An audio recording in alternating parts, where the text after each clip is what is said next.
Hey, good day, Daniel. How you doing, buddy?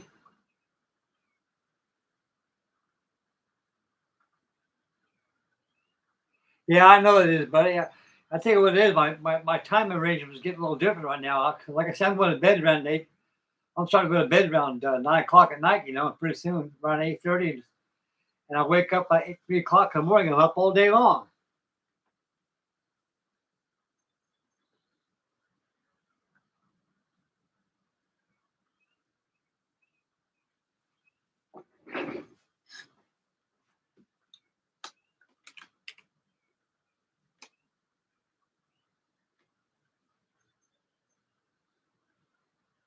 Yeah, it does. But I like that color to use on there on the funnels. It's pretty much close to White Star buff.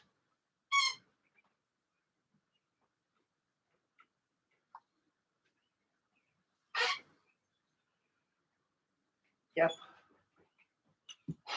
On the Titanic, it was originally designed like this. Only 3 funnels. But to give it more scale and for ventilation purposes, taking up all the steam that goes through the turbine engines, the central screw turbine, you went ahead and put a dummy stack on this thing. It does serve a purpose. All the galley smoke, all the smoke inside there goes up that funnel, plus all the steam and everything is related to this funnel from the turbine engine. So it does serve a purpose. And a lot of work on this damn thing, I tell you that.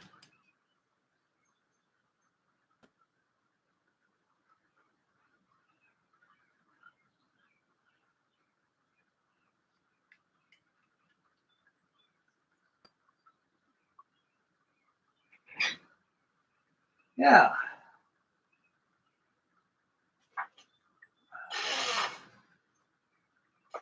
Hey, Danny, what parts of USA are you from, buddy? Are you nearby Tennessee?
Oh, you're upstate, up Maine. That's beautiful up there. Why should I live out there? Man, that's a beautiful place to live. Very beautiful out there.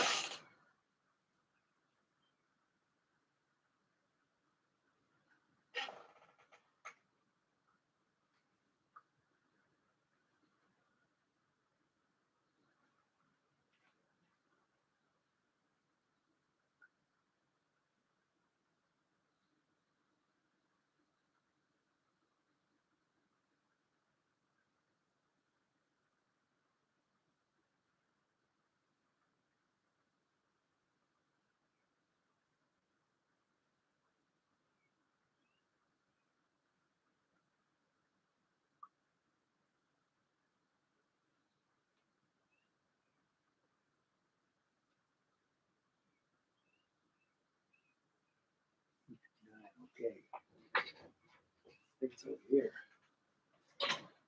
Yeah. Yeah, buddy. It's raining all day long out here.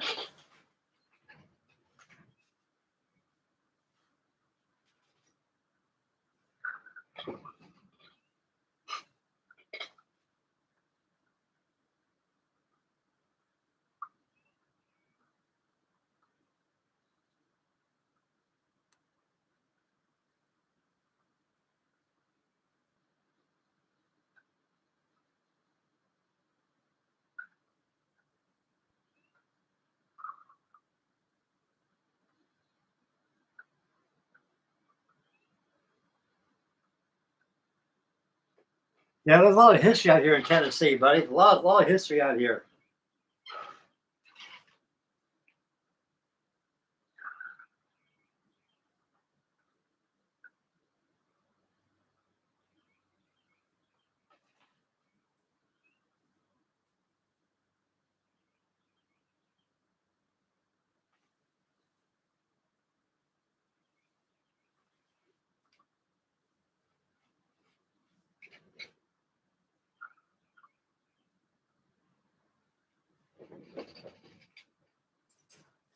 H29. See if I can find H29 here.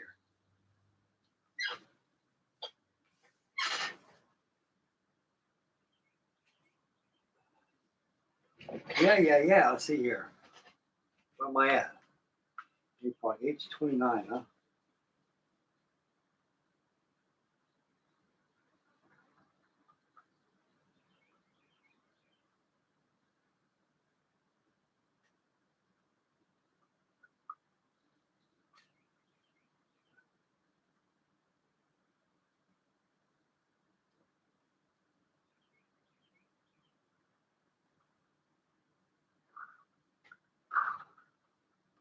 Well, this way.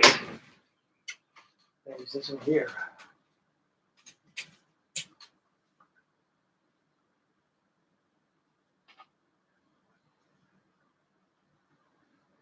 Yeah, right here. Now I found it.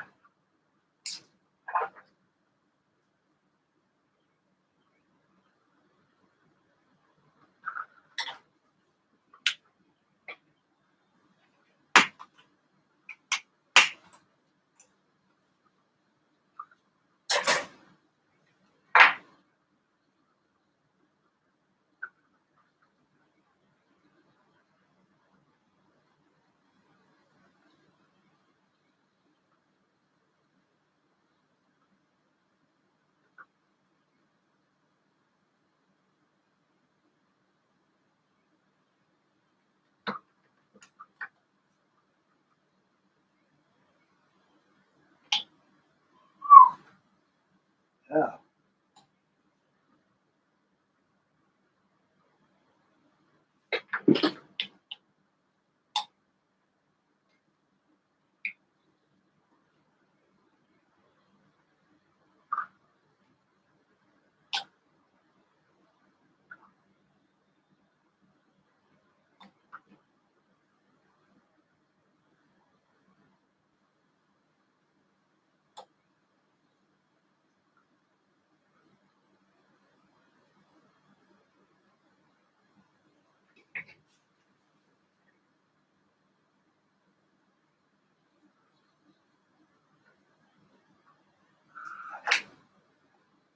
And G4.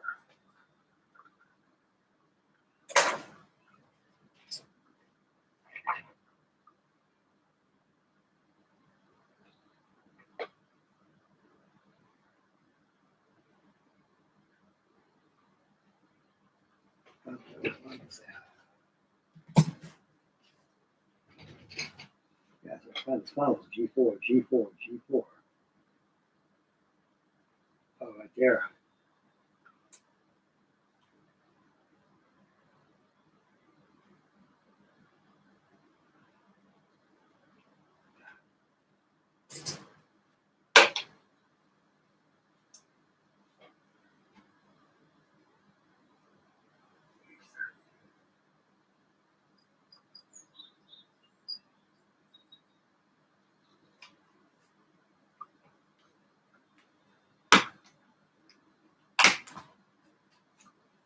H30, good right there.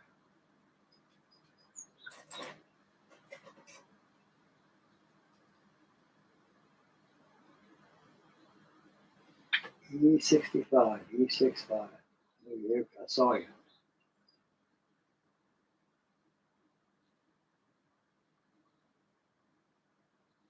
Here. Yeah. Take a break like this thing is done here. Touch up some painting on this thing.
Okay.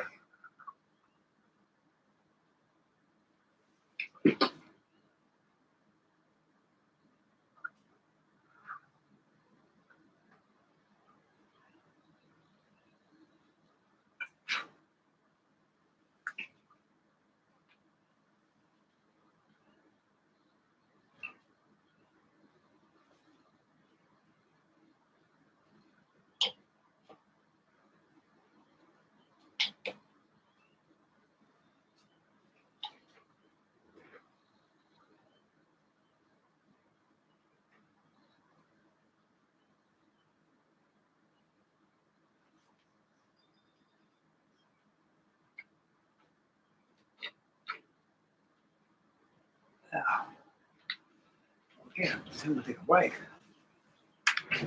See what's shaking.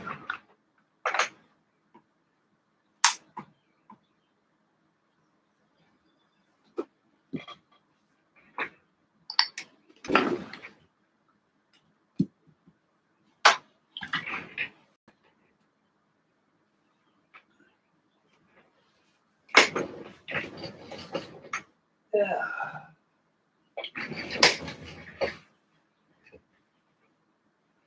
Okay, we've got 3 watching, 1 thumbs up. We got Mr. Daniel Brett, he's with me today.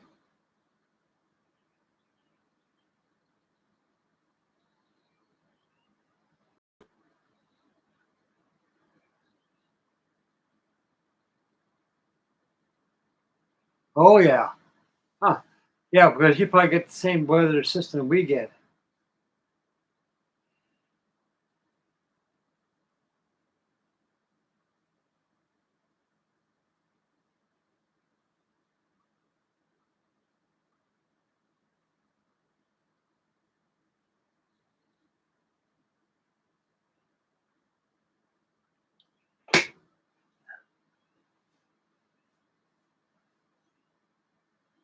Yeah, I think we've got 2 days to get these finals done.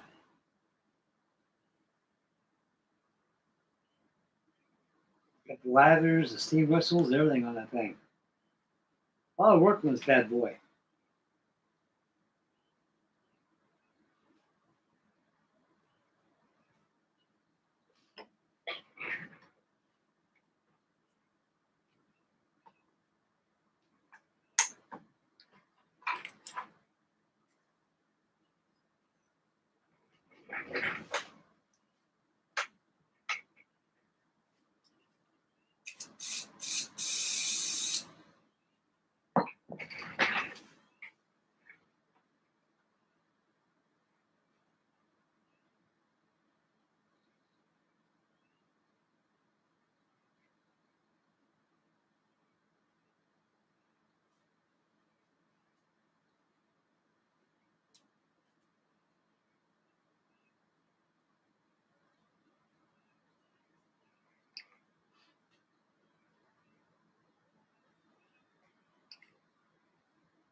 Where the hell is mine?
Wonderful. Got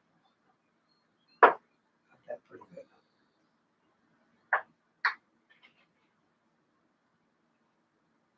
Yeah.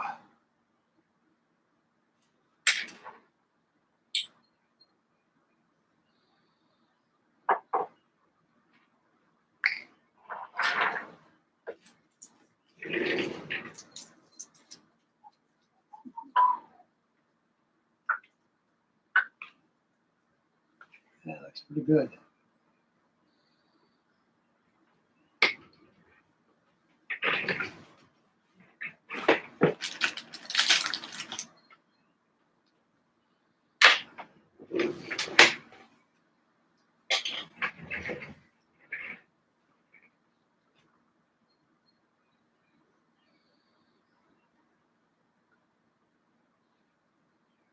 Yeah, thank you, Daniel.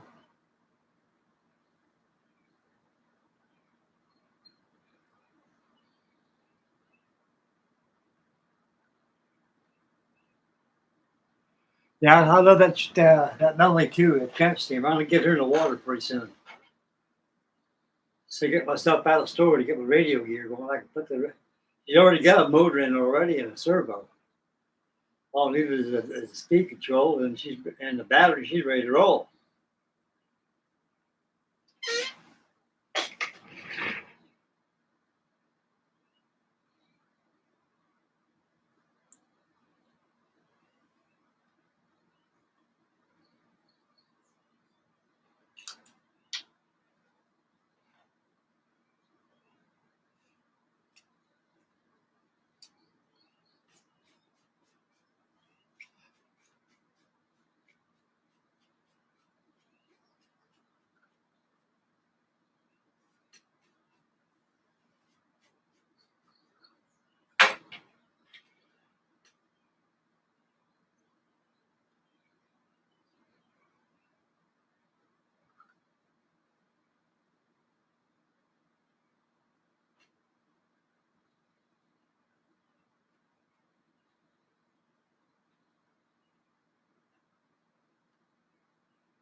Yeah.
Yeah, my brother did a pretty good job wiring this thing up for me, you know. Yeah, he did a good job.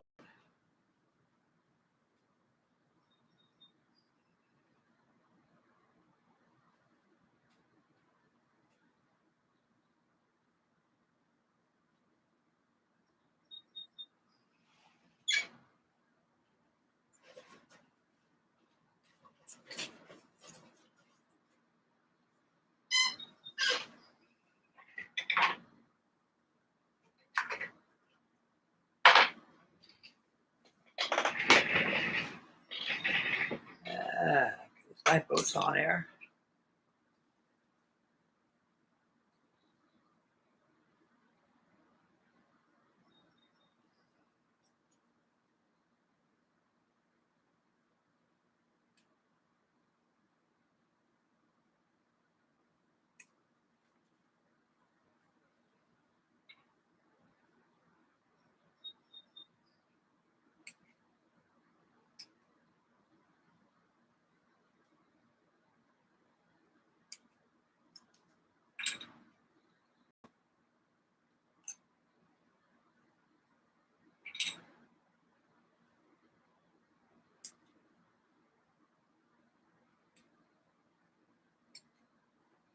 Man, I'll tell you, I wish we would put light bulb covers and things instead of just leaving up to the woodworks.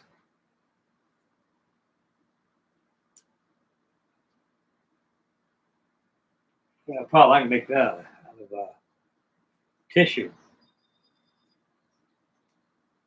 if I wish.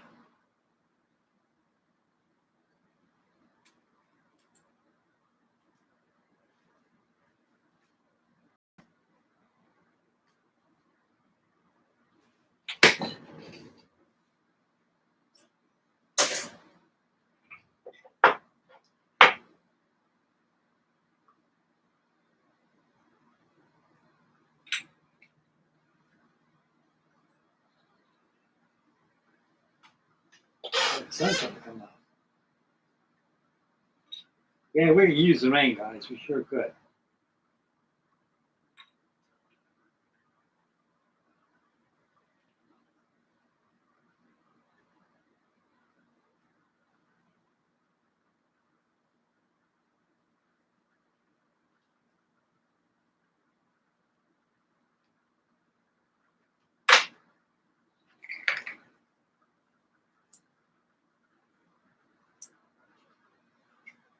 Yeah, it's coming out again. We're tinkering out there, the rain.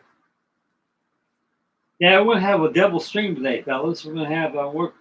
We'll have maybe an hour, work an hour more on this, and tonight we'll start our stream. I'm gonna work on that card model of the P2V Neptune, the Dutch markings. Try to get her wings on and stuff. We got to get a charge out of that. I'm just out of finishing stuff like clear spray, clear gloss and matte gloss, clear matte. I mean.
I'm gonna have fun with that B25 when I get it, Daniel. I'm gonna build it your honor, old buddy.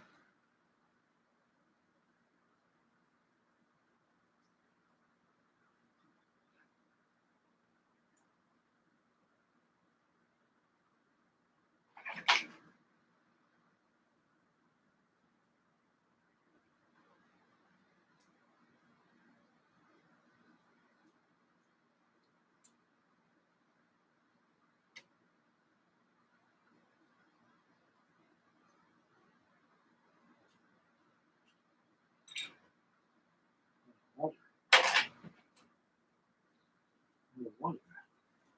That piece, that nub right there, sticking, I think. It's repeating it from one side of the litho.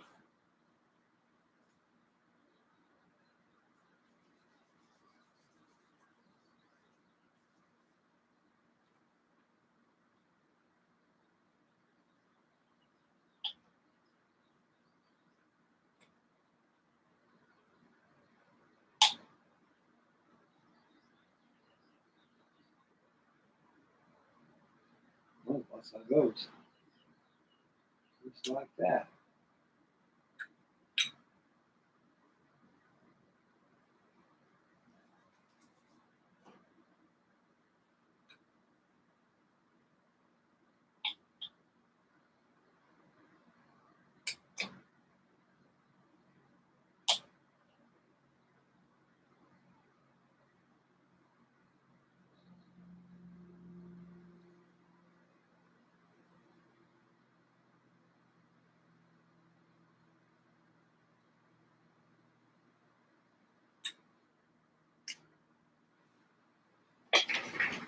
Oh boy, where's my brown at? Oh, there's right there. Got to touch up a little bit there on my brown.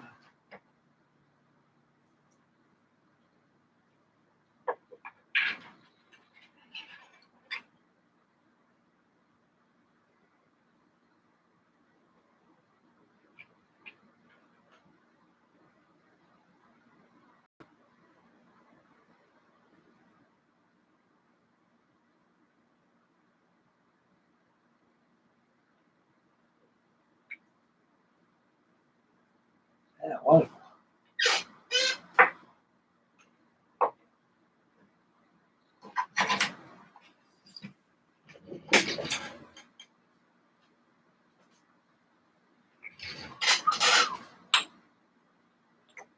Yeah.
So nice looking lifeboats, really are.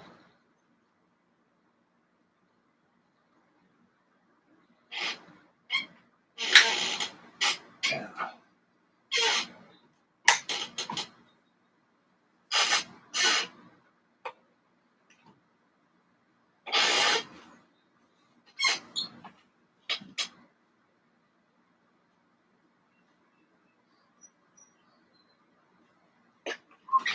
Yep. I think I'll make me a cup of coffee, guys. Are you working on anything there, Mr. Daniel?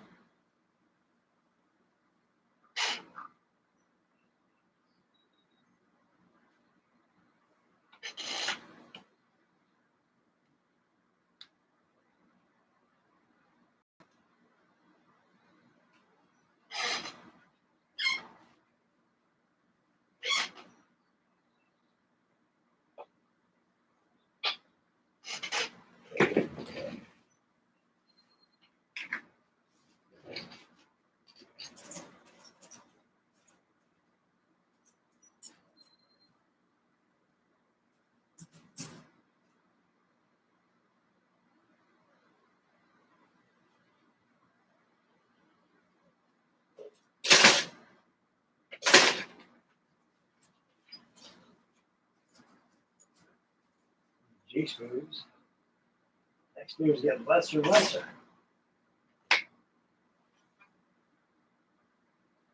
Get the Davids on too.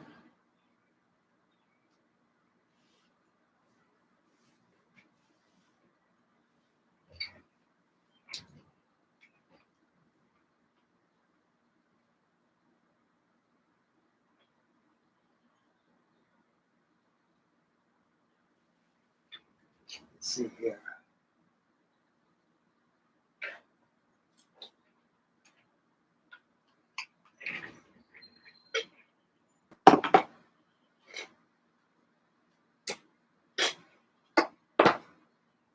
Let's put a workbench on with too much stuff like that. Leave this here a couple minutes. Tweezers, spray cutter, toothpick, dust brush, paintbrush, sandpaper. I'll leave it there. Leave this here for my, yeah.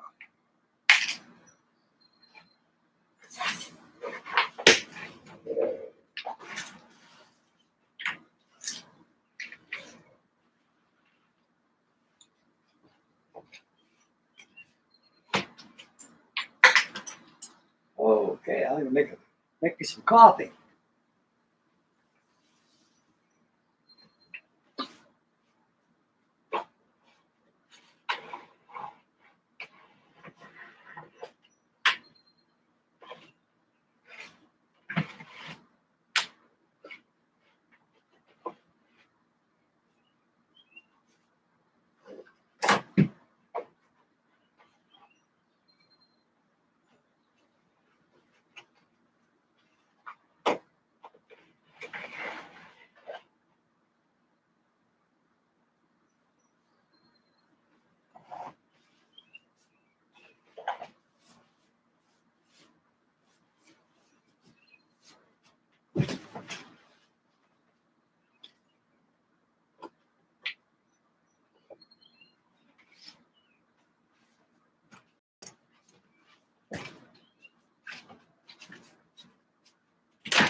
Yeah, there's some coffee coming now.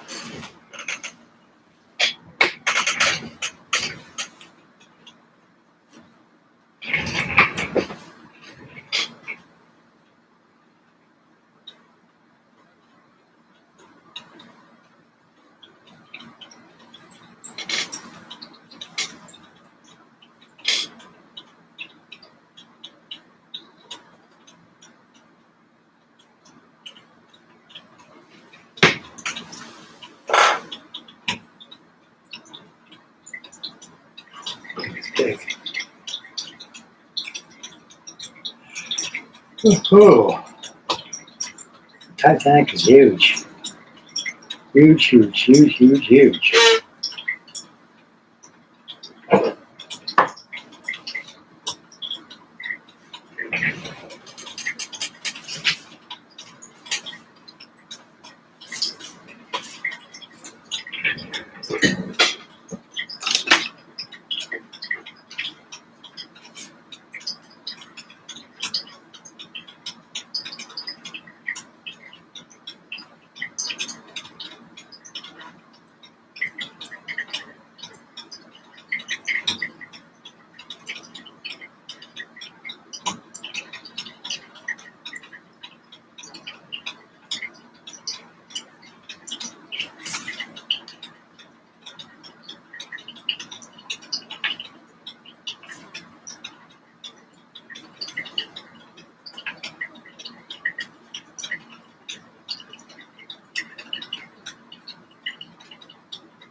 Yeah, it's out here. See anything of that coffee on it. Symbol.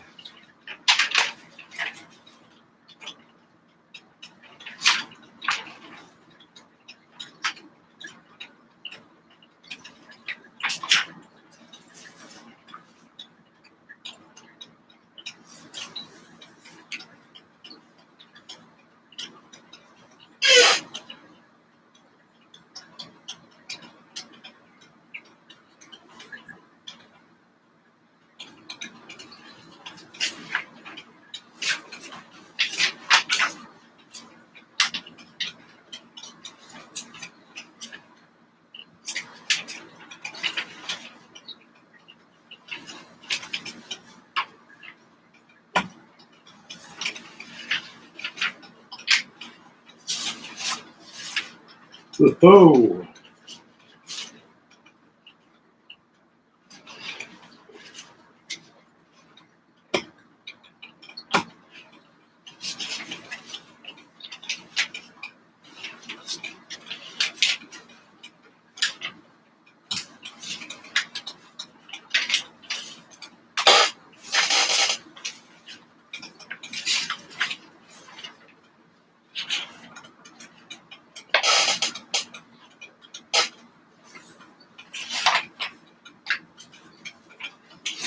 Good thing is getting all messed up here. Page, I'll tell you exactly that.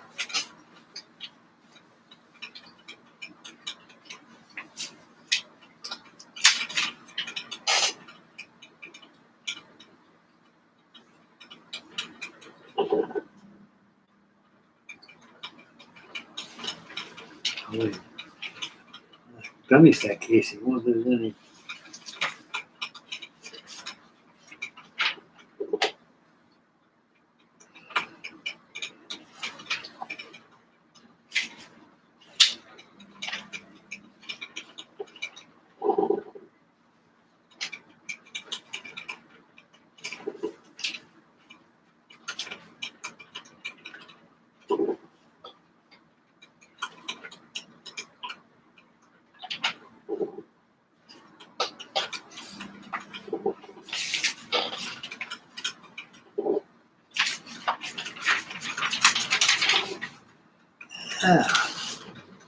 Let's see if I got anything here I missed that one. I don't think I did.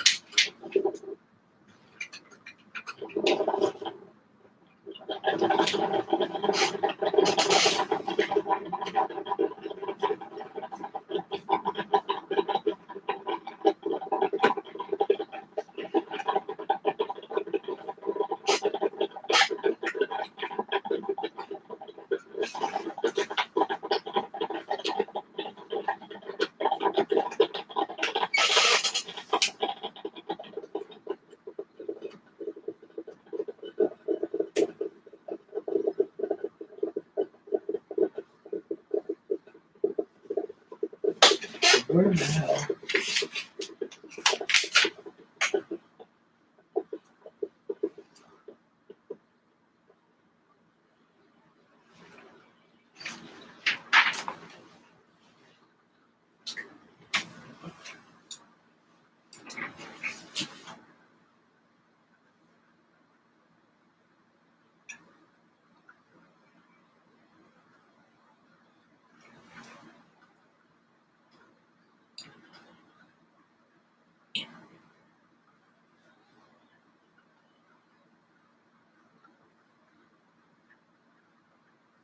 Okay, gotta fit that out, do it.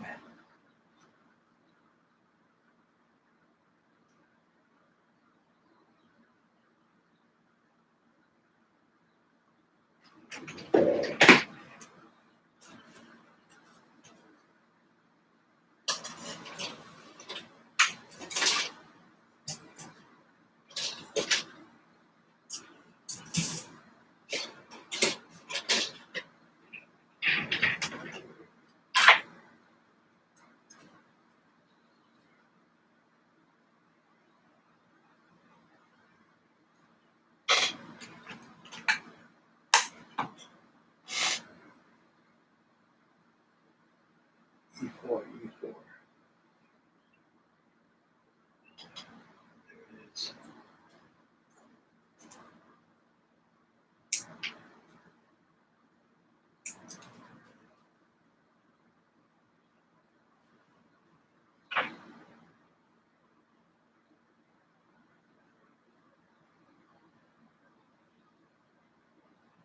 E25, E25. Where you at? Right there.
Go to export.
$89.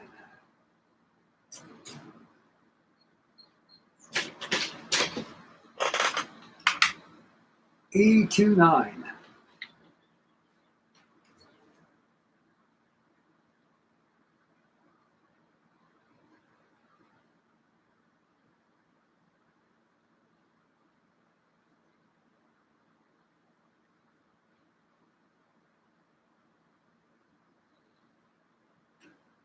Code in that's in there. It's E29.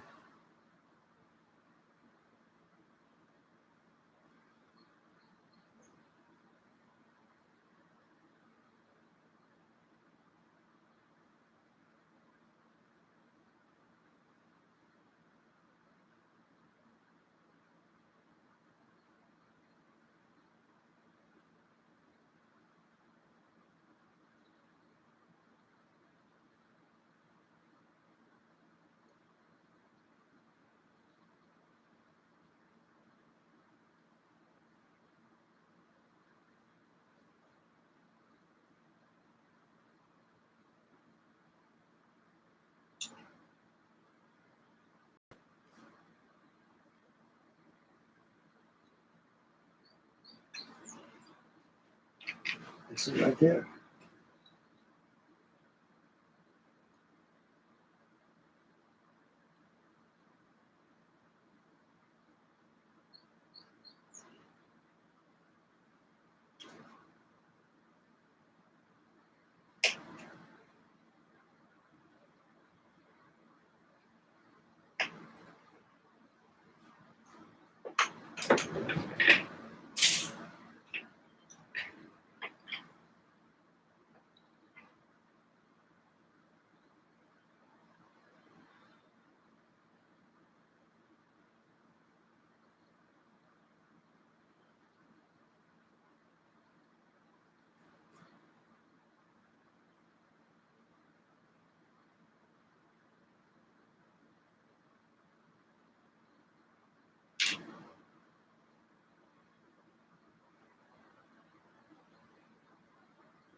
Only more than 89.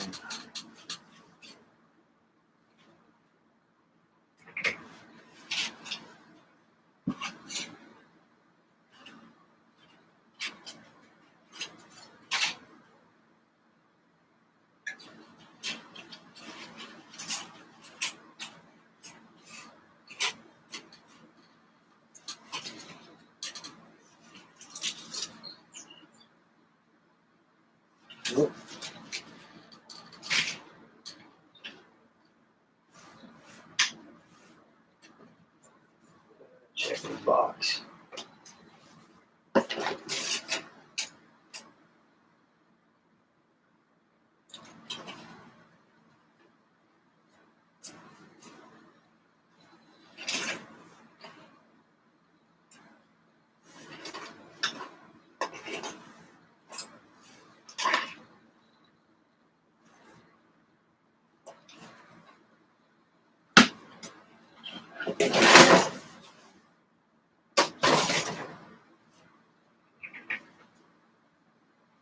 Oh.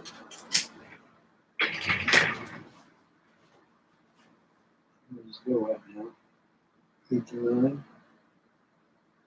And X31.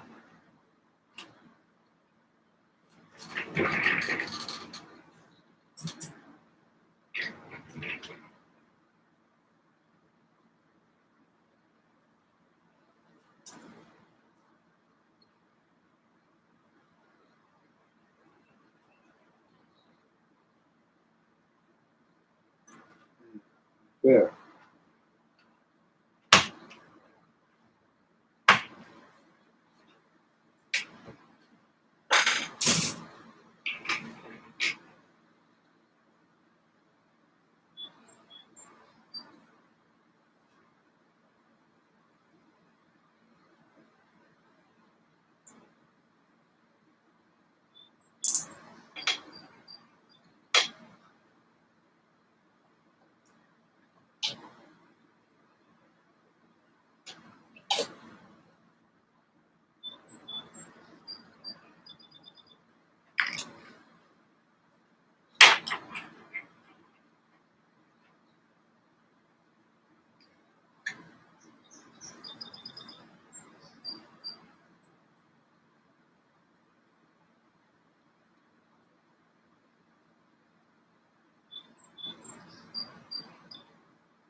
Okay.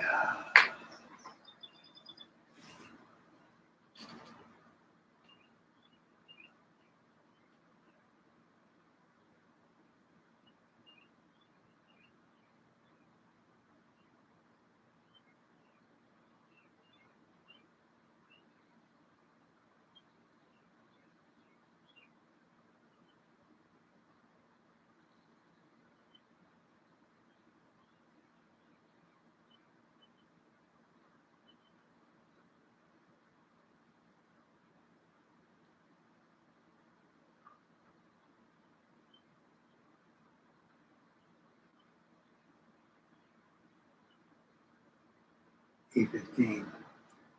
These are the parts right here.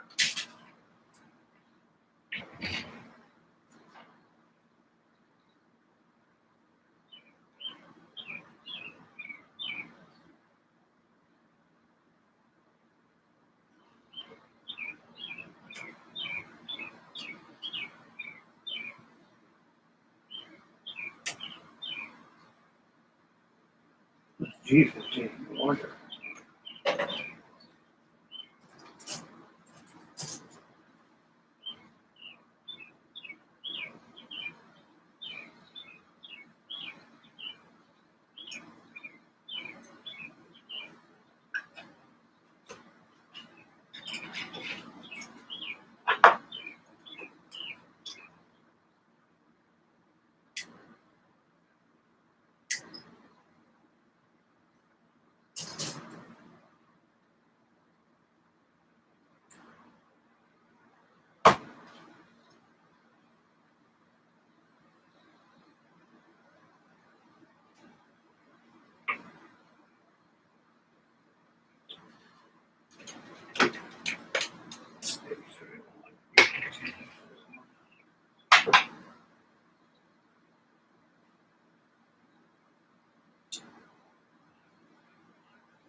It's 40, 48, 40.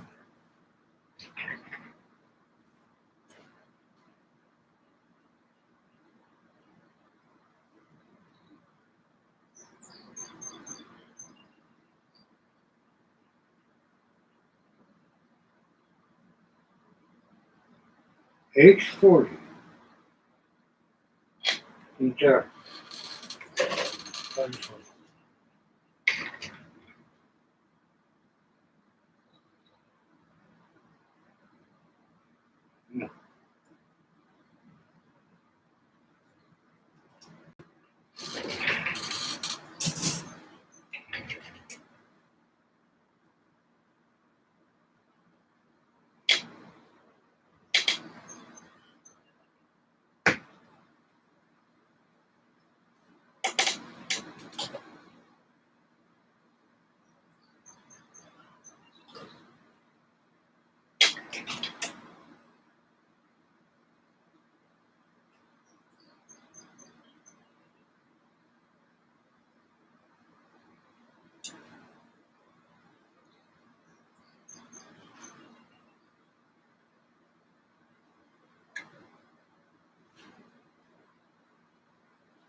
More to go.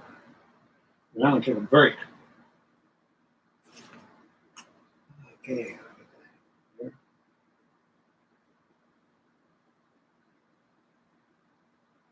Pictures of H51.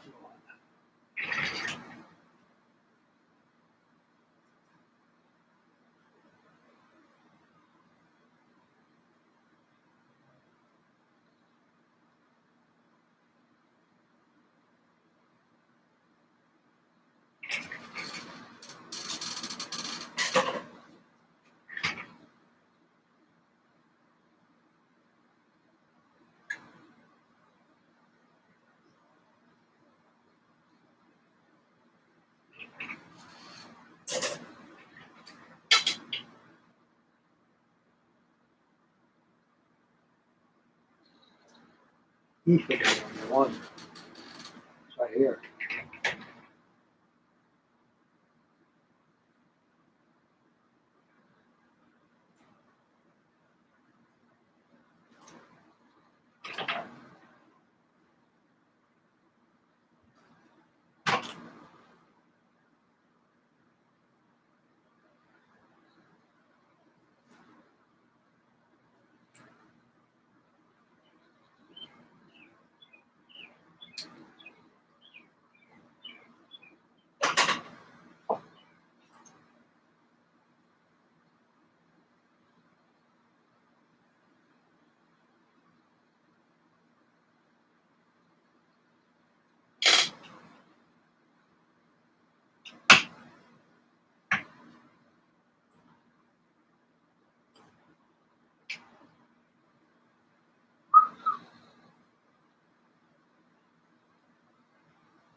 H40.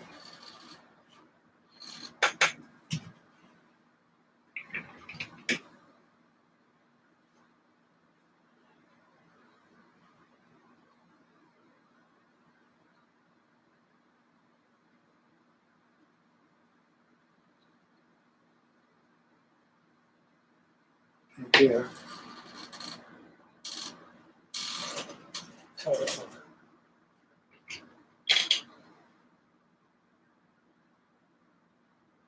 Okay, yeah, buddy. It's right there.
This is gonna be.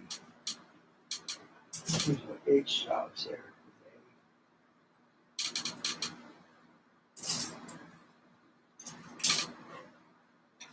H. Here, then this is D. Here it is. Yes.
Okay, got that done. Well, I'll take a break, guys. I'll take a break. This is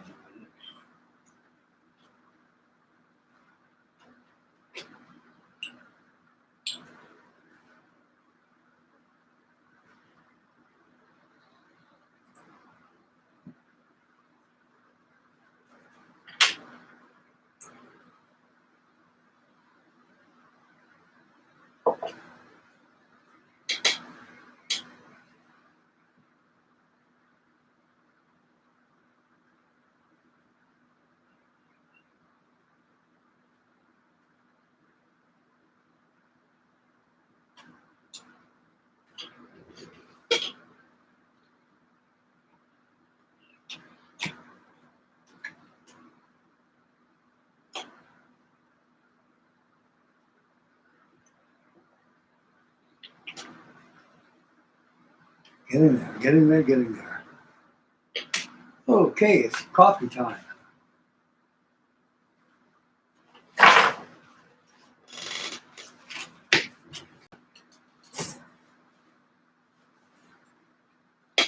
It's just going that way. And then moves it like that.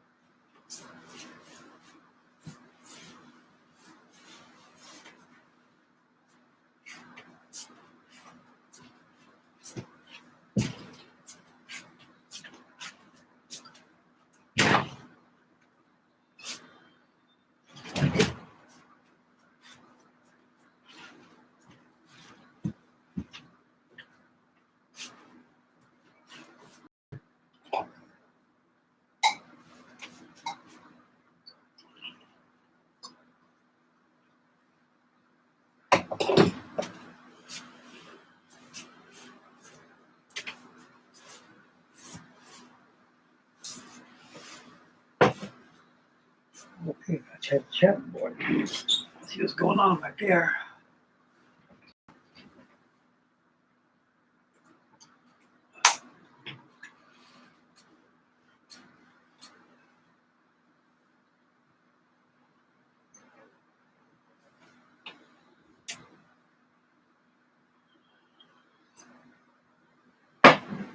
Oh boy.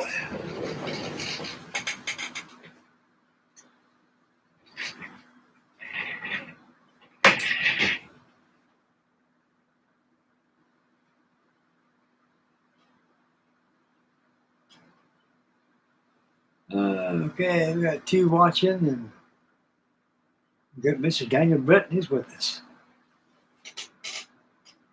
Oh boy.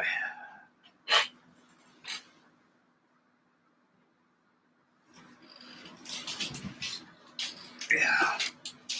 Well, the reason why this is a very good book.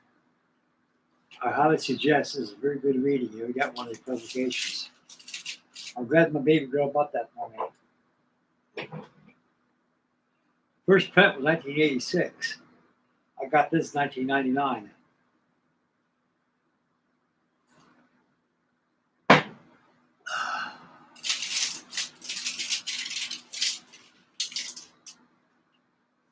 Man, these books prepared quite well.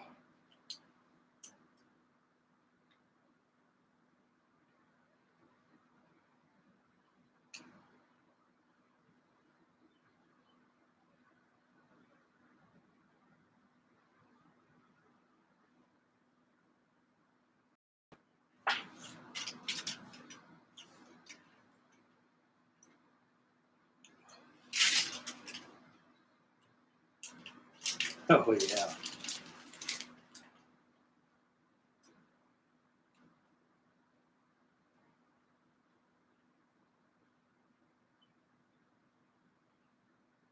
I like that. I know auto toilet soap.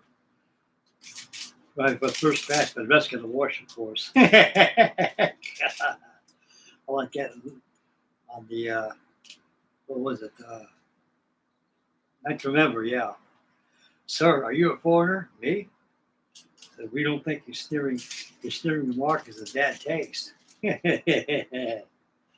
That's crazy. I know the toilet soap.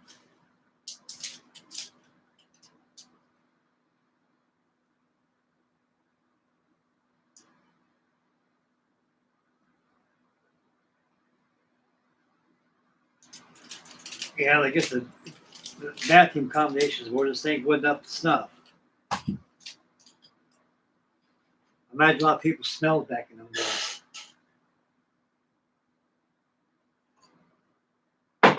Oh boy.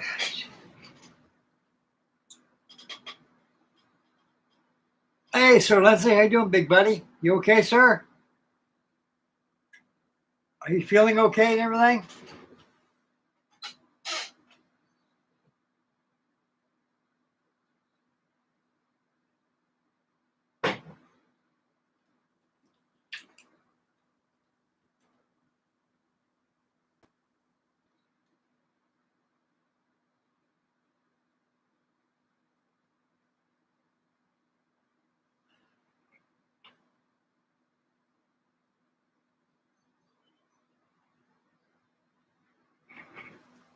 Yep.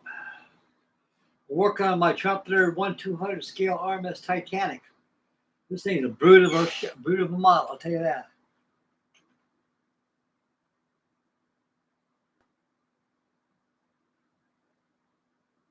I'm working way aft now. Get the boats on there. I can put the Davids on there. I got skylights put on there and fittings and stuff. And get a poop deck. Get the poop deck all done and go around starboard side, get that up. And yeah, she's coming quite nicely.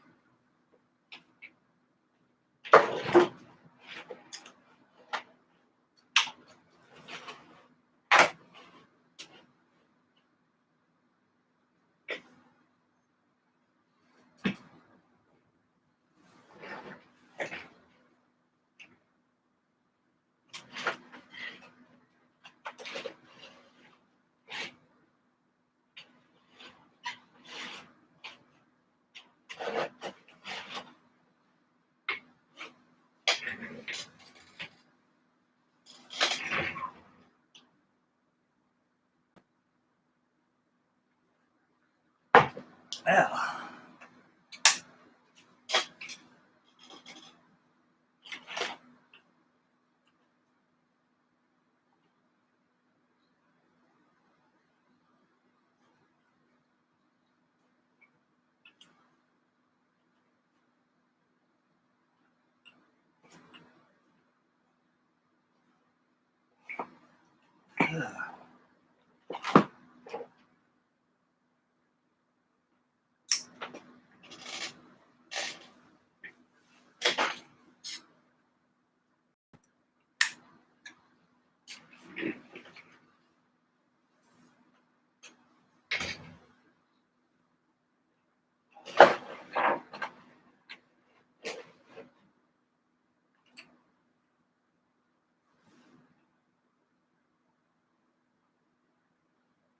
Yeah, thank you, Lindsay.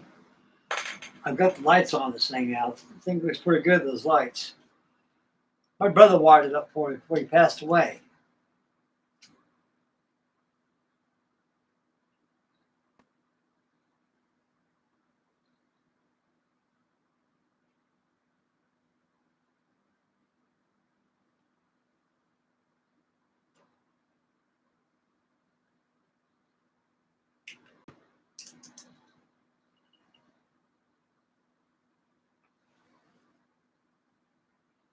Yep. I've been working on my HMS Queen Elizabeth. I haven't been doing too much on it, but I need to get back on it.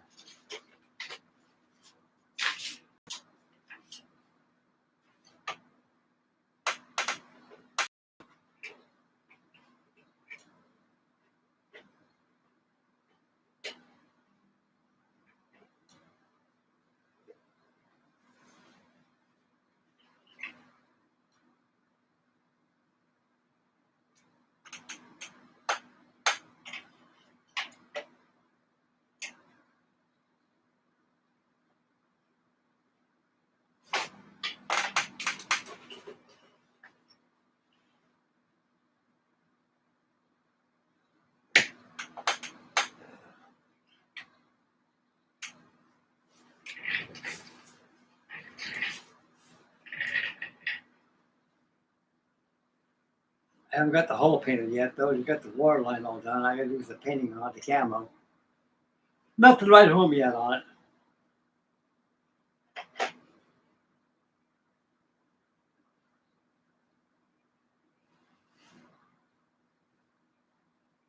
Yeah, I'll put did the pastels on the deck right there. Use pastels and everything.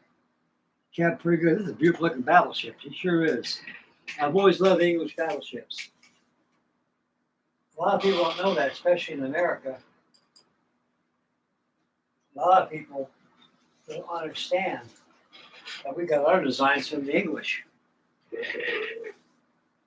When HMS Dreadnought came out, that was the beginning of the pre-dreadnoughts right there. That set standards. That kind of opened up doors all over the world for people to build battleships like that.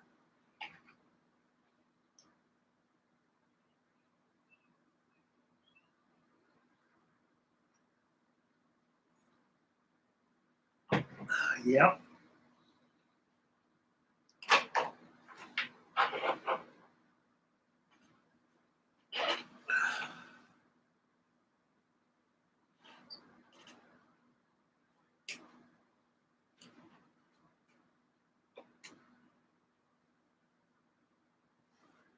This thing is pretty steady model. Pretty strong.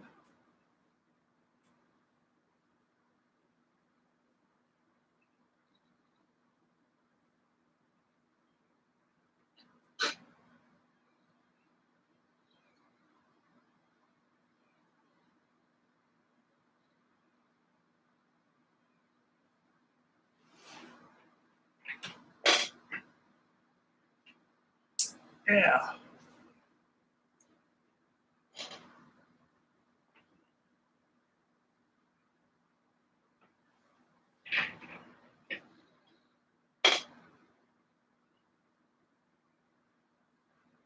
Yep, it sure is.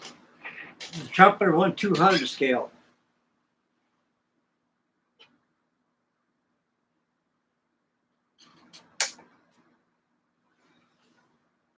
Yeah, I drilled out all the portholes and everything because my brother, when he wired this up, left the connector right there. And I was connecting with LEDs in there because this whole thing comes up. This whole section comes up. The problem they deck walls, just the whole, just I think it's a very clever idea doing that. Now, that way you can get the electronics to it, or you decide you want to make radio control out of it. You can pop it off. And like I say, nothing's connected with the rigging out here. Because you got your foremast going all the way down to your mainmast, to your mizzenmast aft. That's the only rigging that there is. But this whole thing is the only rigging there is on the guy wires that go down here, go to the boat deck. And like I say, you just lift the whole thing up, it comes off.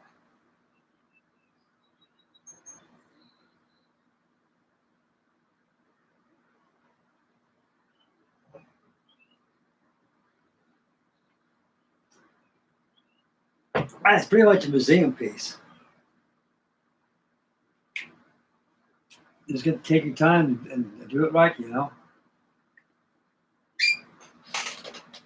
And it's like anything, you take your time, it comes out like $1 million. I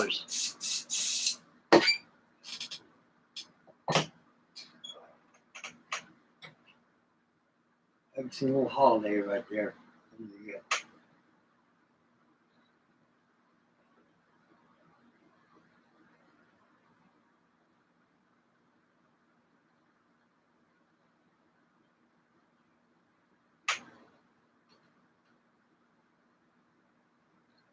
I'm always constantly catching up.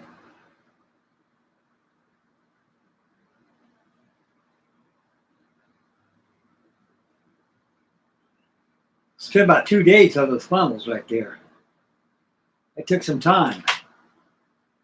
I came out very lucky with the paint job on, with the paint on, using that White Star buff. I didn't think I had enough of that paint to paint it with. It came out just right. I had just stuff to finish it. Some left over for touch-up work, but I don't need them touch-up. It's pretty well there now.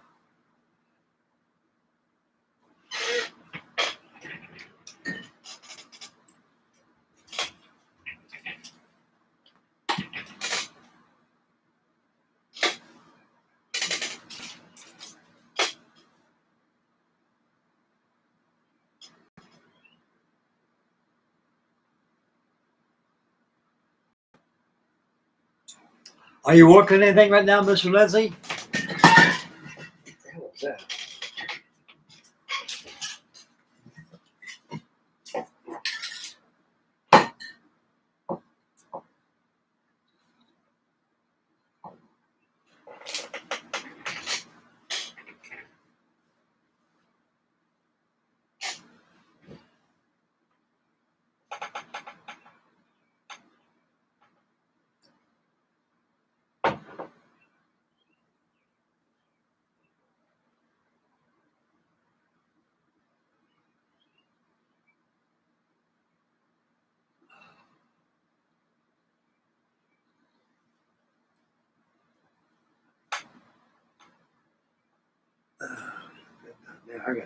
I got those things there too. Got to paint those first, install them.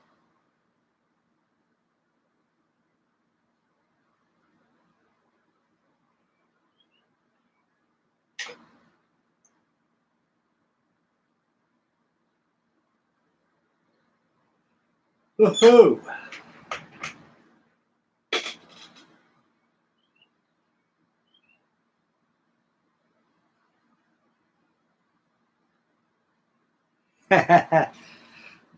Me too, buddy. I got so many projects. It's just something else. Working on vacuum form kits and everything. Got my weenie wagon. I'm working on that. I ran out of tape on that. Where is that weenie wagon? I can't grab it from here. I gotta come over here and get it.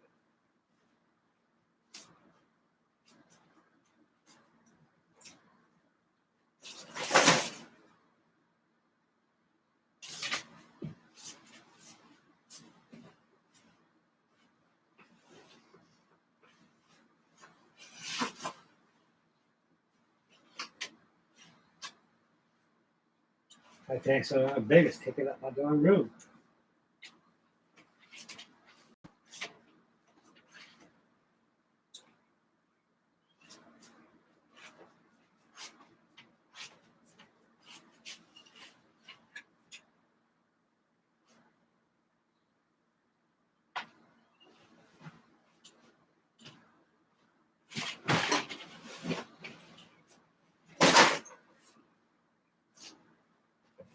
What a way to move out of this room.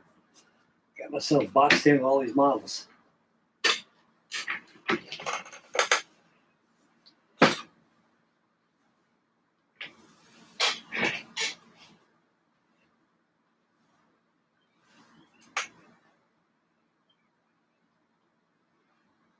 Yeah, I got my Cargo Master going here.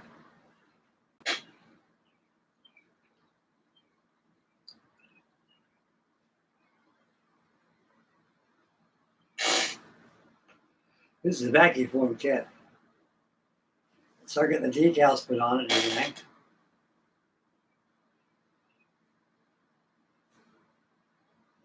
I covered with foil.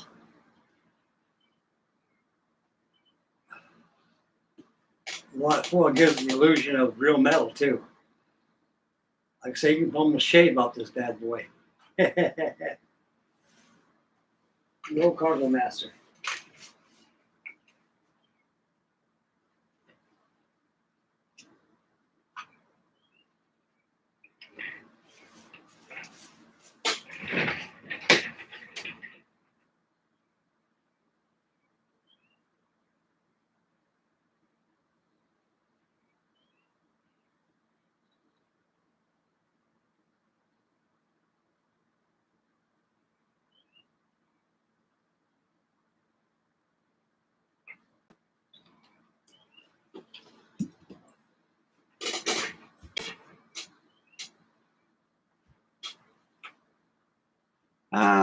One 350 flight Brooklyn Dry Dock, 350 HMS Dreadnought, and many more.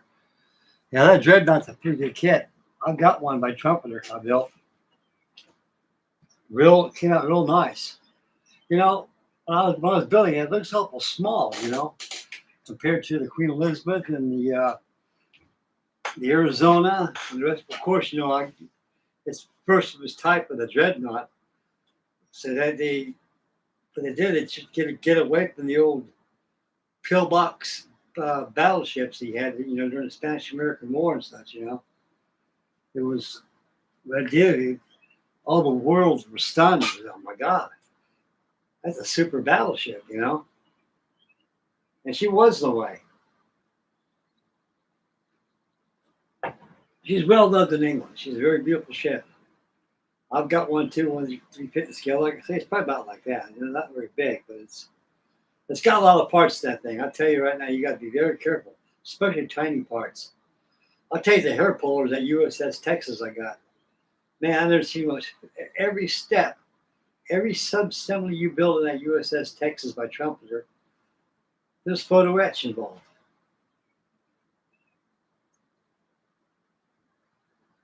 Photo etching kit's pretty good stuff. They give you a lot of it. For the love of life of me, I don't understand why people go out and buy more photo etching stuff and resin parts for this model here, and they give you everything. You know, man, I don't understand it. Well, I guess it's a matter of preference, I imagine.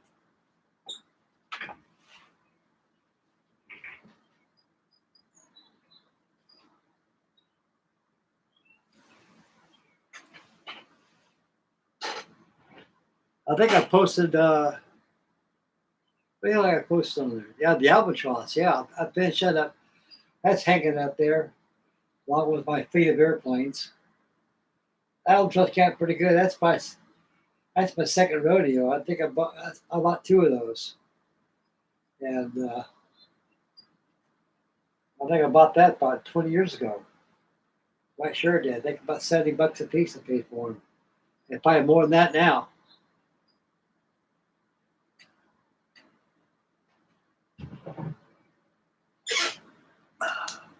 Here's one of the Solenzi.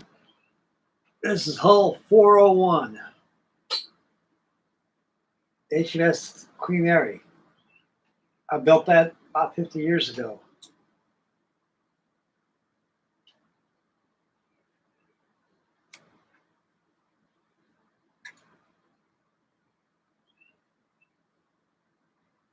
And I get some more stuff over there. Here's my boat finder, and got my tug with Leela Dan and my tramp steamer up there. Way back there, I got my 1/200 scale USS Hornet.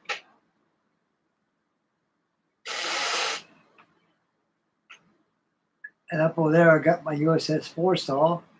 She's laying on top of that box of models back there. I got my clipper ship, Flying Fish, Saunders Row Model 245 Princess Flying Boat, and the Cutty Sark behind there. The Oklahoma, the Buenaventura tanker. There's my air wing up there, hanging up there.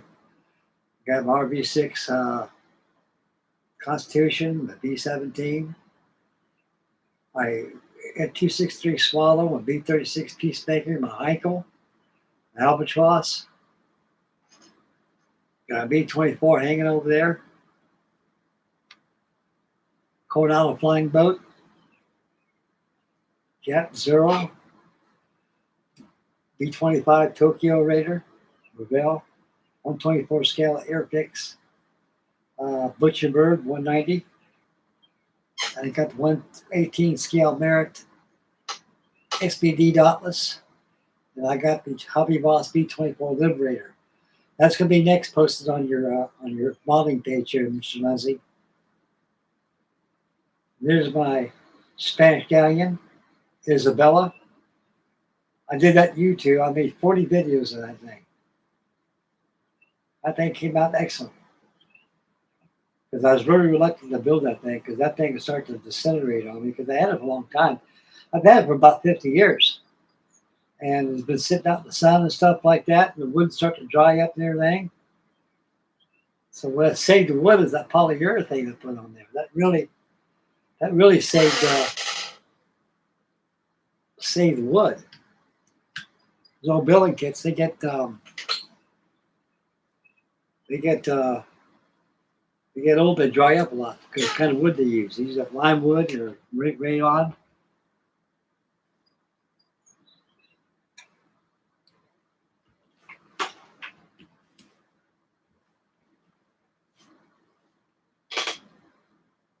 Oh, I got Mace Wendell. Welcome to Thursday day afternoon with me and the boys and the Trumpeter 1/200 scale RMS Titanic.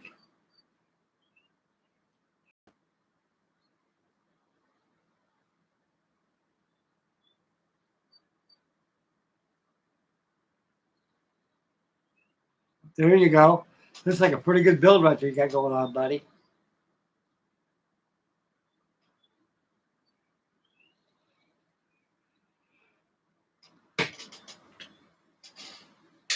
Yeah, we're going to have a live stream tonight. I'm going to put the Titanic away over there and make room for it. I'm going to work on a card model. It's going to be a P-2V Neptune anti-submarine patrol aircraft.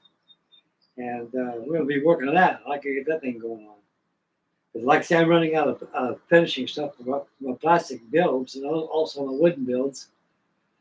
I need some clear varnish spray, aerosol.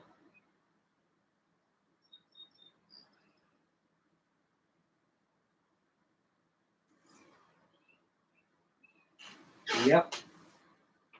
What is Titanic is a beast. It's a beast of a model.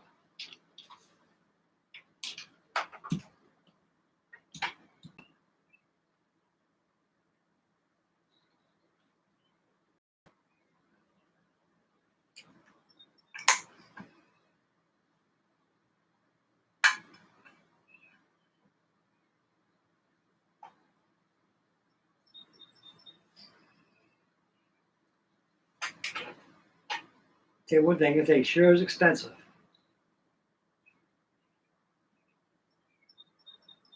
They run about $500 on up now. I was very lucky to get this thing for $464 after I get done paying tax and shipping. Hell, It was around 5 something when I got it. So I saved myself a couple of bucks, not much. No escape from this thing. I tell you guys, there's no escape from the expense of this thing. They got it in China, but it takes about sometimes maybe 12 weeks to get it. It took me about 3 months to get that Merit 1/18 scale SPD dotless I got. And I don't think I was going to get it. I said, oh, wow, well, I got ripped off. Oh, well, like the first time, shrank the last. And about a week later, it came in the mail. You got to see that shipping box, boy. That dang thing looked like it went through every transit there was in China. I said, good God, I hope my darn box ain't that way. But it wasn't. The model box that had the kit itself wasn't damaged at all. It was pretty thick shipping box they put it into. It had holes in it, crunch marks in it. Oh man, hope this thing ain't mashed up, but it wasn't. I was very, very relieved about that. Oh.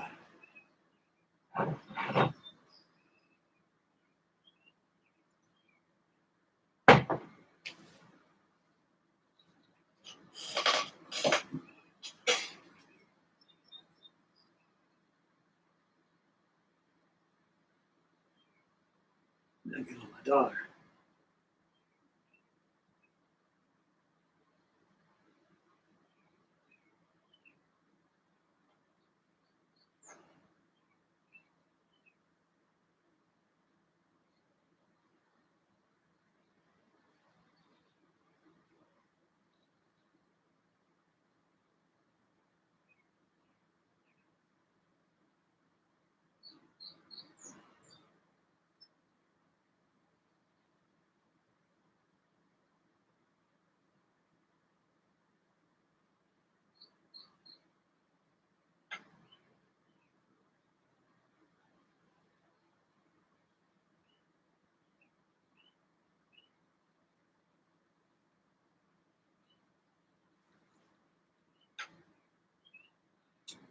Yeah.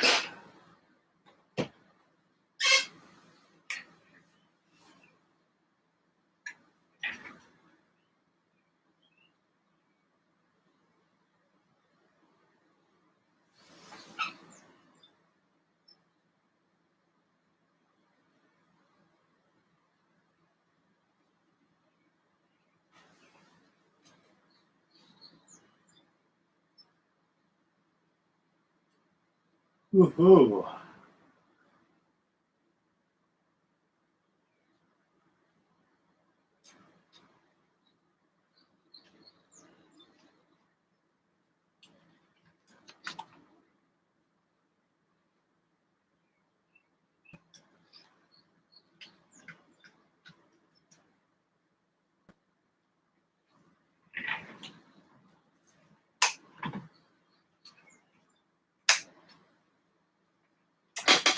Here's a treat for you right here. Put lights on this thing.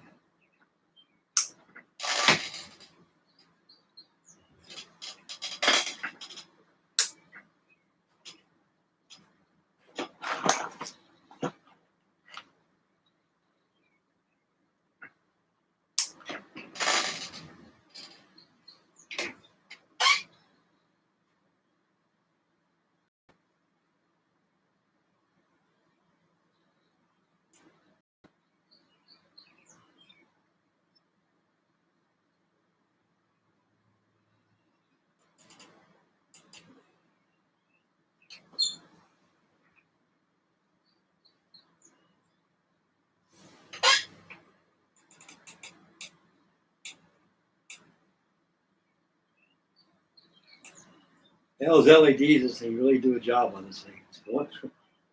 Beautiful.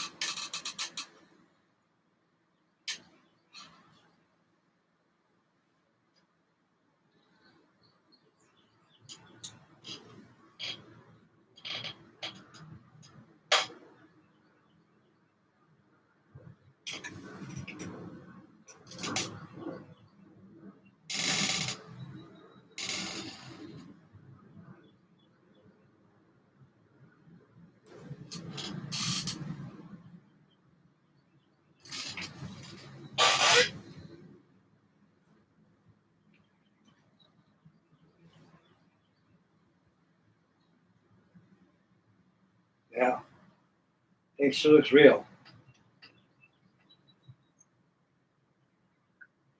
I've got the Intex 1974 release when it first came out.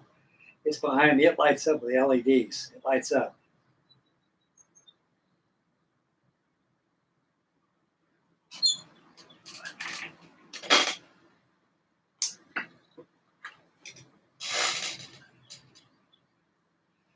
I'll bring it out and show it to you guys. I'll show it to you.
Here's an Intex when I did.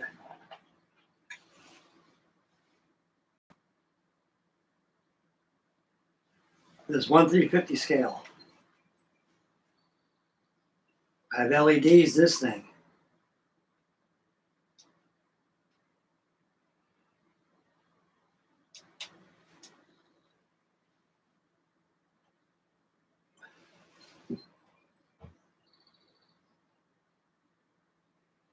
Had that thing for about 50 years. 74? How long ago was that? 74? 24?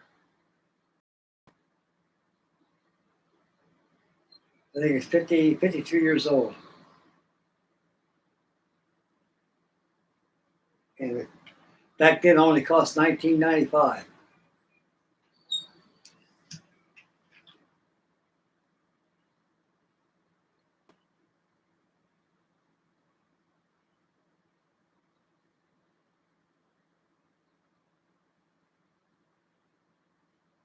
Haven't finished it yet though.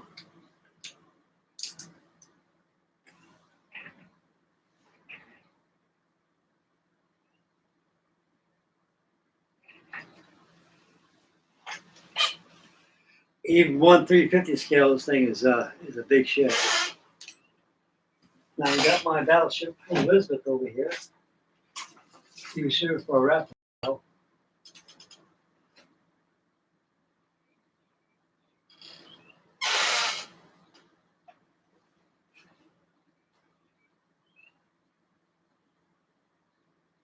Show you how big a Titanic is compared to this thing. Titanic ain't no joke. It's a big ship, very big. Today they're bigger. Even with today's standards, still a very, very large ship. Very, very large ship to build.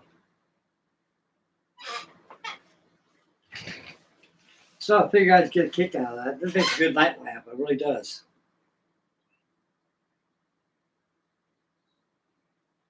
I got a whole photo etch. Tom's Model Works sent away for that long years ago.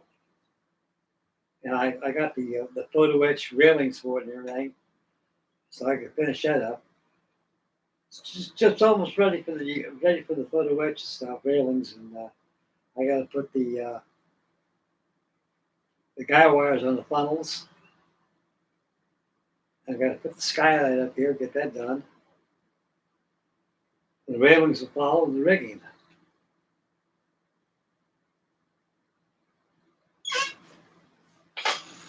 Yeah, I think you guys like that.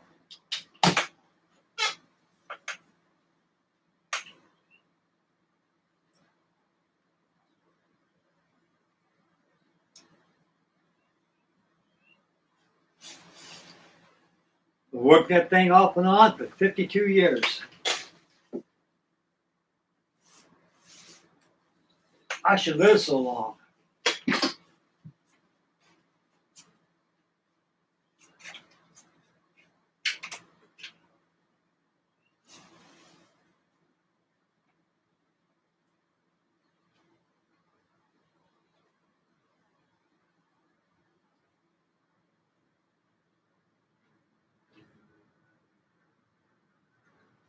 There we go.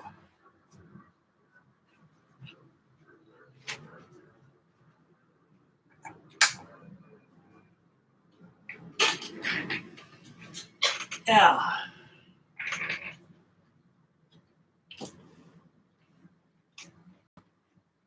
Move this camera all over the place, guys. You gotta see if you move this thing around.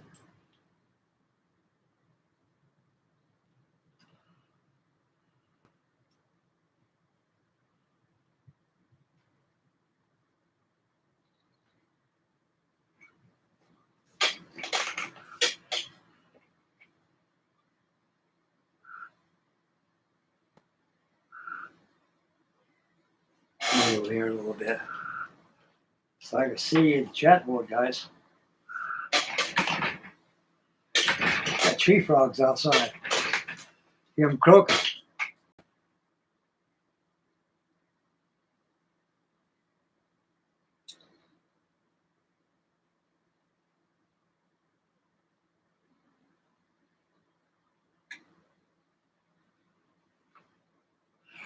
Eagle 96. Welcome aboard, buddy. Thank you very much for tuning in tonight. We got a pretty good little chat board going on here right now. We got Sir Lindsay from Lindsay Models Builds. We got Mr. Daniel Britton. He's with us. And yeah.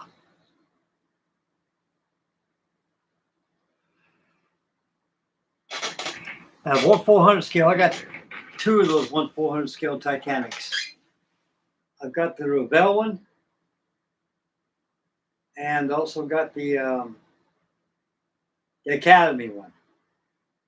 No. The Airfix one. The Airfix is the Academy cat. But I like that Revell one. That Revell one ain't too shabby.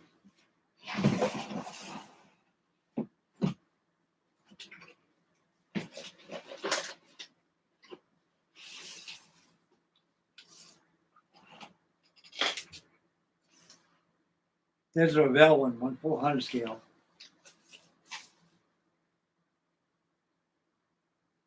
It's not accurate. See, what Minicraft did wrong, I mean, Academy did wrong and Airfix did wrong, is the bow. See, the bow is more straight this way and comes out that way. But you can correct it, because I did mine. You take a file board right by the stem and you sand very gingerly. And pretty soon you can see it coming up. That's one thing they didn't incorporate on that on the Titanic, on their version of it. Otherwise, the rest is real good shape. I like that colored plastic on the Academy one. I do got a 1/700 scale Academy one too. And it comes with colored plastic. It's just like that of the 1/400 scale one. But when it comes to Titanics, this thing here is the ultimate Titanic.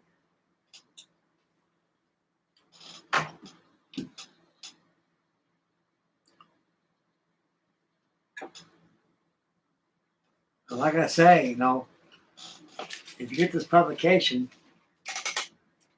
Triumph and Tragedy by Jack Eaton and Charles Haas. My wife, Ruthie, bought this for me back in 1999.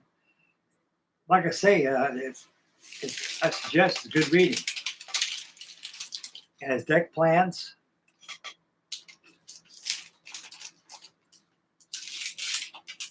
And Its book has a lot of pictures in there and words and everything.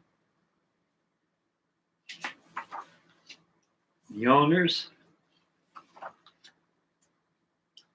There's a coward right there. The coward of the county. He was a coward of England at the time. Mr. Bruce Ismay. His intent for jumping on that lifeboat for his survival, he became a recluse and a vilified person. He was shunned, ostracized. Nobody had nothing to do with him, no matter how much money, how much wealth. He lived in the Scottish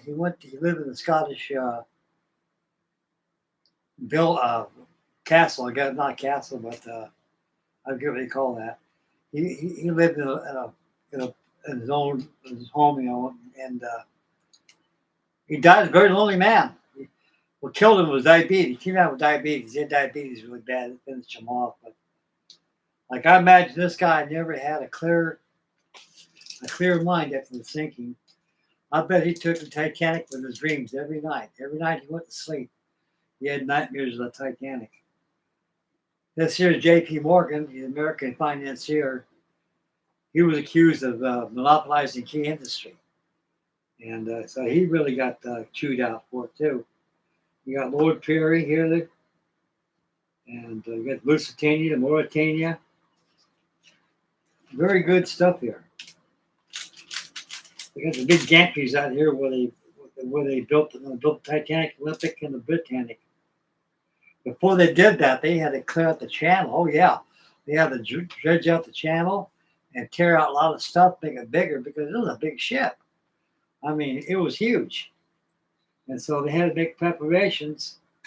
Here it is, right here. They're clearing out everything to build the gantries. So they can build these three big behemoths. Construction and launch has good text. It tells you everything. It's a very good book.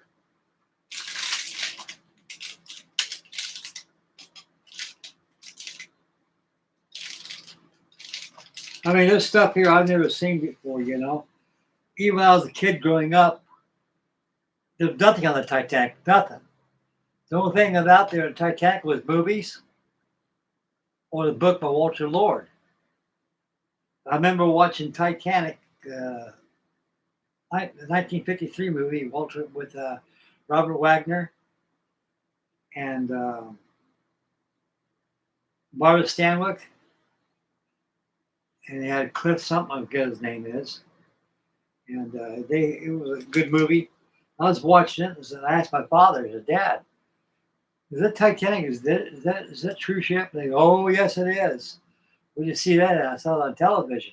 They had a movie of it. My dad said I was 7 years old when she sunk. I said it rocked the world, Frank. That's what my dad told me. I said, I'll tell you how bad it rocked. You know how bad it was when December 7th, 1941 came? It shocked all America like that. That's what this was. The South America, it shocked everybody. The battery ship going down like that. You got the big bower anchor. That thing weighs tons. Use the gantries. You got the Olympic right there. You got the Titanic right there. Here's all the workers probably coming home from work, looming over the buildings. You can see the Titanic, how big she is. She's huge. These are horses right here, big strong Clydesdale horses pulling a big old cart with that bower anchor on there. There it is in place. There it is on the model. Here's the gantry right here, the Titanic.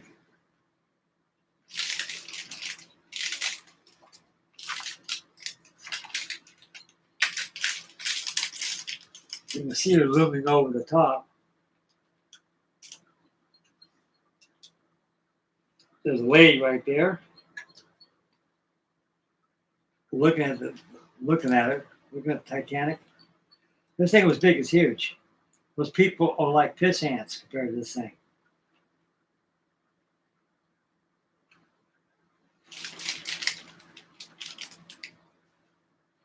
And very good, they launched her. And they got the bill of fare. They got dinner for the launch of the Titanic.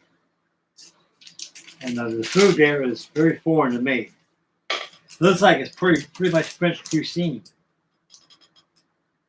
Sardines, pupinelle, I don't know what that is. Consomme is like a soup.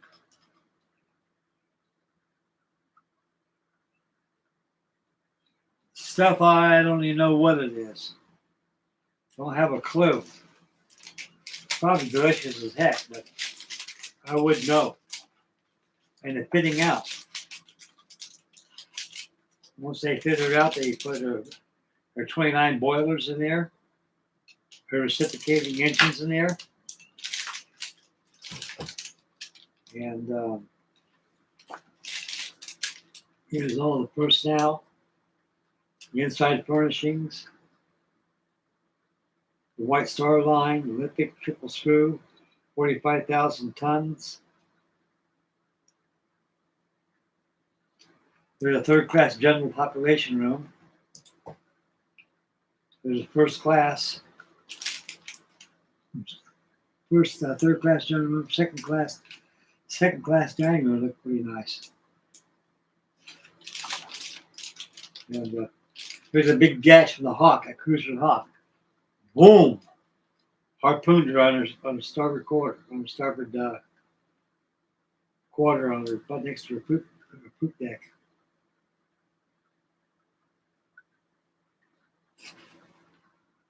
Of course, it didn't flood because it's above the water line when they hit it.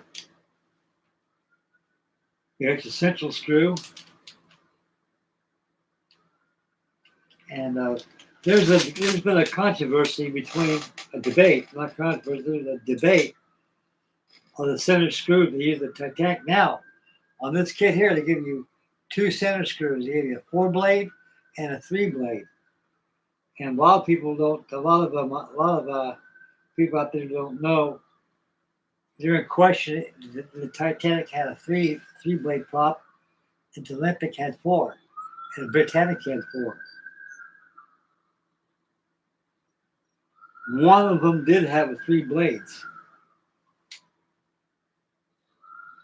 I think maybe that the Olympic did. I really don't know, guys. I don't know. So I went ahead and put the 4-blade center turbine screw on there.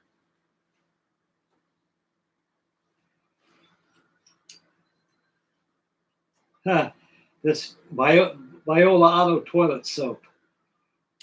When you watch Night to Remember, it has Lightoller and his wife, on a train, saying, "Look, Sylvia, look at this Viola toilet soap on the combination of on the Titanic." And it says, "For the first class, remind you, but the rest got to wash, of course." And that one guy goes, "Sir, are you a foreigner?" He goes, "What? Are you a foreigner?" He said, "We find your steering marks in bad taste."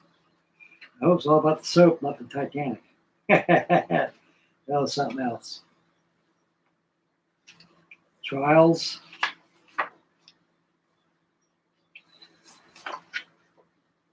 There she is right there. I mean, this book is loaded. It's everything on there. All the way from launch to her sinking to her discovery. It's in this book here. Jack Haas and Jack Eaton put their all in this book.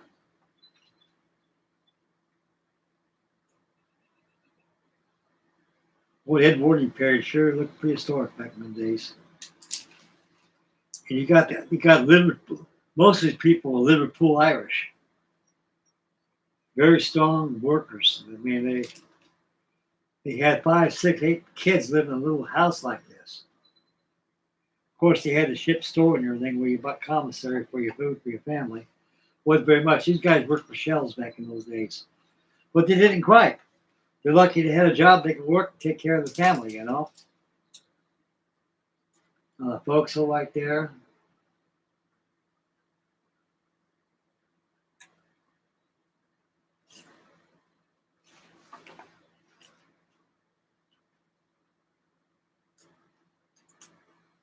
Yeah, here's the line of New York right over here. When he started the screws on the Titanic, it kind of pulled the ship in and snapped the mooring line. When it did that, they decided they went ahead and correct the problem. Otherwise, there'd been a catastrophe right there.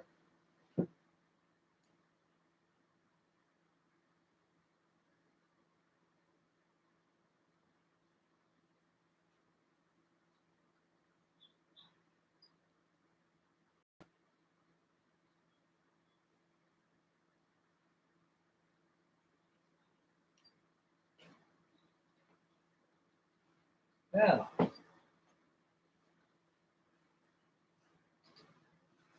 Here's Jack Phillips and Harold Bride, recording operators on the Titanic. John Phillips was lost. He went down with the ship, and Harold Bride survived. These guys were the computer geeks and the texters of the day.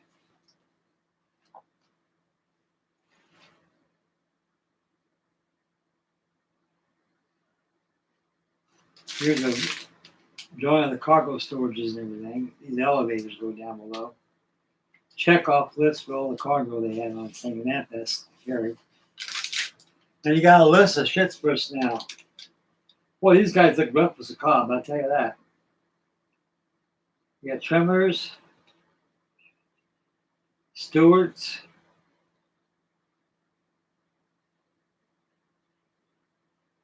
more stewards, firemen.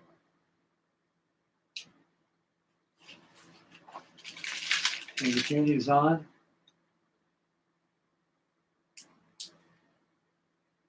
It's funny, you're looking at dead people right here. Most of all these people, the Titanic went down with the ship. Not very many survived.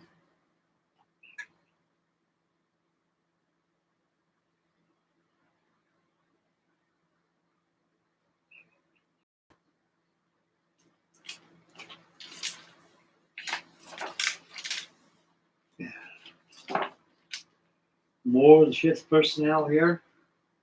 We got Lightoller, Boxell, James Moody.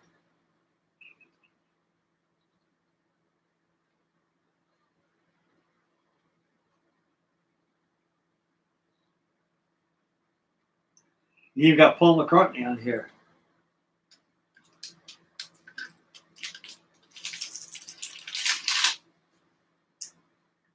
It's like Paul McCartney, don't he? Paul McCartney? Boy, he lived a long time. He must live 2 lives. That shows you when God takes people, there's always people, you always got a devil out there somewhere you don't even know about.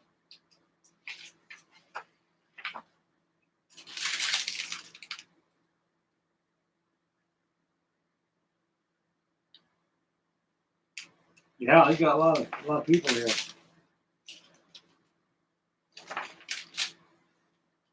Yeah, there's a lot of stuff here, guys, really. There's a lot of stuff. There's New York right there. Her fantail swinging out. The tugs came in and pulled her back in. If they didn't, she would have slammed that and she would have put a damaged the same spot the Hawk hit the Olympic. There's another good picture right there of New York. Look how close she came to her. Dang.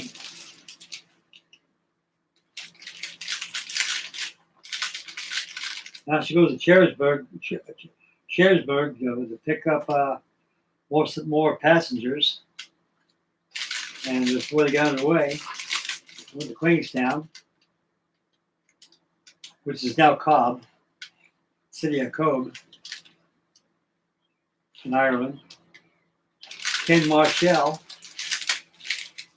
I call him Mr. Titanic because he was involved with Titanic way before the rest of the guys are on there. Anybody that's got the model of the Titanic by Intex, has a color picture of it, he's the one that made that picture of the Bucks are the Titanic. You got it with Ed Kamuta that started the Titanic Historical Society. She's underway now, probably going to Queenstown.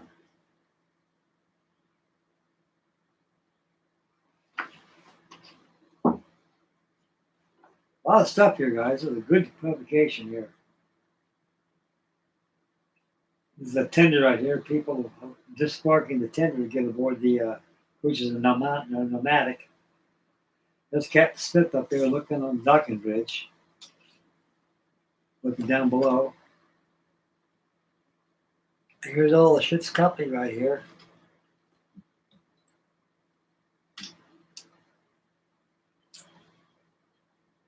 Walk on the promenade deck. I can almost close my eyes and visualize myself walking on there. Not very wide from the superstructure to the outboard freeboard.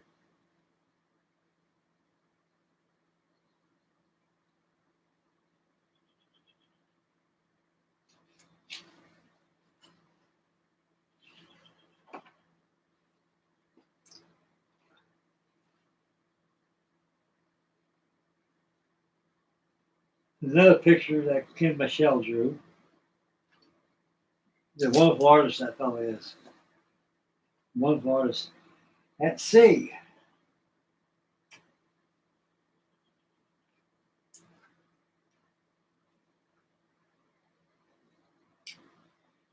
These are third class rooms. They ain't too bad. The third class, they say that the third class, they a lot better than most of them are.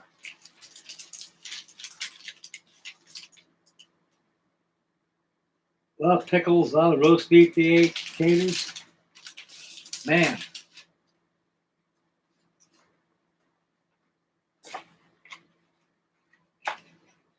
Porridge, which is oatmeal.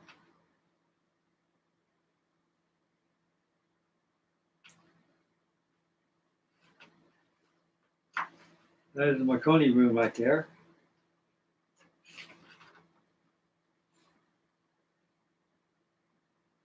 Man, this thing is huge. Promenade deck.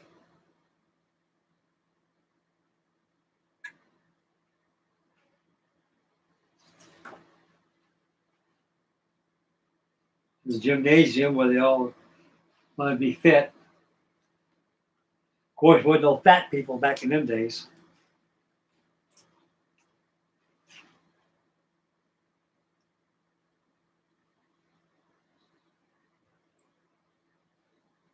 You got Mr. Fletcher, he's a ship's bugler. They're just piping down the old roast beef from England. Piping people down for supper.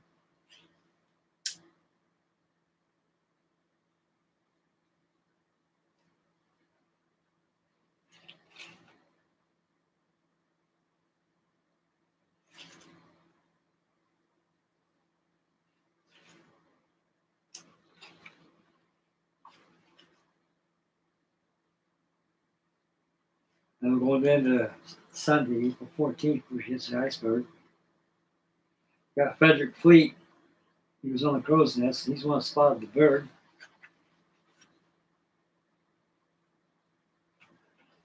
And he drew pictures of it, how they hit it and everything. There's the bird that hit it.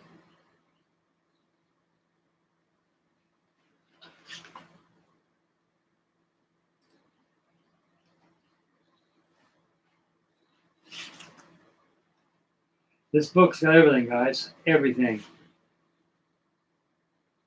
Everything.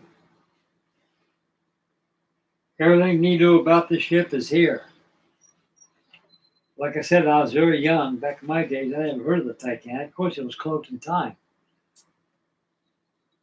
When you go 60, 50, 60 years go by, who's going to remember stuff like that? Especially when generations like that, people who died off, you don't share the history of it. Wasn't for Ed Commuta and Ken Marshall, the Titanic never would have been realized today. Oh, here's Violet Jessup. Now, she's a very, I call her a Jonah.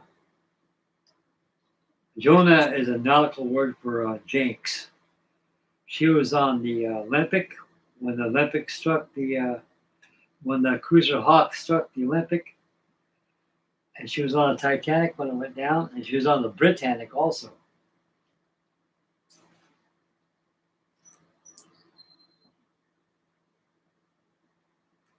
And Charles Ginglin,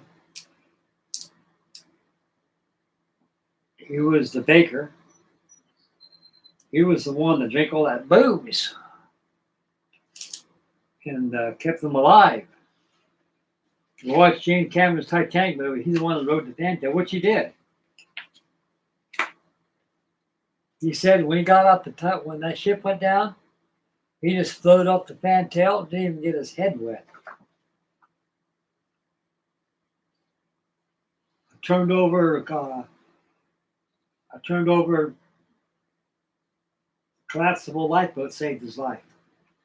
The booze actually saved his life. Of course, you got Navratil's kids right there. They call the Titanic's orphans. They don't know who the kids belonged to. They didn't. When it was publicized throughout across the Atlantic, the mother found out who they were.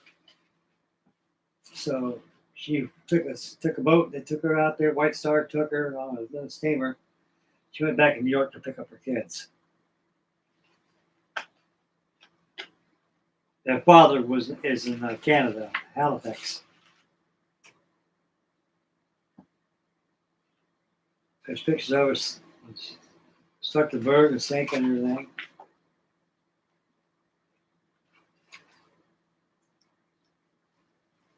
All the way down to the inquiry, which was a whitewash. Like I say, guys, this is a wonderful publication. I mean, I suggest anybody got this. It's very good reading. It is. It's all the research you need. And there's a lot of stuff out there on the Titanic, fellas. A lot of stuff out there on there. Okay, let's check the chat board. I'll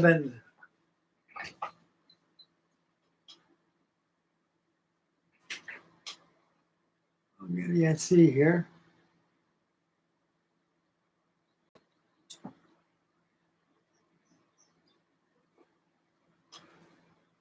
Eagle 6226 says we just visited the Titanic Museum in Tennessee.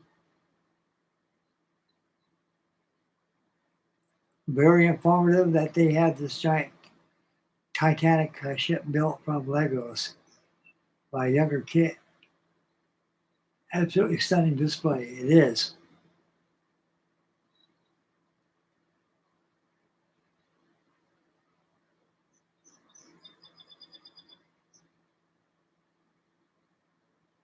It was very terrifying, Eagle. It was very terrifying because when the Titanic started to founder, there was a lot of things with the Captain Smith's mind. I mean, I imagine his heart rate probably went up about 20-30% when he found out. And imagine if we're out in the middle of the North Atlantic when it's cold like it was out there, and that water down there is even colder. And like I say, what was going through Captain Smith's mind is some people's there's been testimony from the officers. He wasn't really giving orders like he was supposed to, like he was doing. Like his mind was at lost. Well, heck yeah. Well, you're responsible for a 900-foot ship with almost 3,000 people on this thing, and 16 lifeboats, and just enough to save half the ship, not even that much. You know, what mostly was going through his mind at the time, I can tell you right now, a fine line between urgency and panic. That was the two things going through his mind. He knew his life was done. He knew he was over. He knew he was done. You don't need a fork to poke him in the chest, see if he's done or not. He was done. He knew right off the bat he ain't going to see his wife. He's not going to see his little daughter. He's not going to retire. This is his funeral. This is his coffin. This is how he's going to go down. Because he's not going to be taken alive for sure. He knew that. And the last minutes was when those people came on the boat deck, and they finally realized this ship is sinking. We got lied to. They went up the boat deck and found out all the lifeboats are gone. That is when panic. Frank, what would you do if you're on that ship? I know I would know what I would do. And I'm an able-bodied seaman. I'm a sailor. I'm an ex-bosun's mate, Navy. I've been in the Merchant Marines. But I knew one thing. they needed able-bodied seamen to man those lifeboats because they didn't have no. You just can't throw passengers in a lifeboat. They don't know what to do. You got to have some kind of supervision, some kind of leadership. That's when able-bodied seamen came in. Hitchens, he was able-bodied seaman. He was a helmsman on this thing. And Captain Lieutenant Locktaller told him, "Go to boat 6. You're in charge of that." Very good, very well, sir. And he did. Him and Molly Brown didn't get along too well, but he kind of cowered at the end. She threatened to throw him over the side, because he didn't want to go back and pick up the stragglers out there because he was afraid the boat would be swamped. But anyway, what I would do, I would make sure that my wife and kids were off that ship. If I knew that my wife and my children were on that lifeboat, I knew they were safe. And I would be headstrong about the idea, I'm not going to leave my wife a widower, and I ain't going to leave my children without a father. Because back in those days, I'm going to tell you something, guys.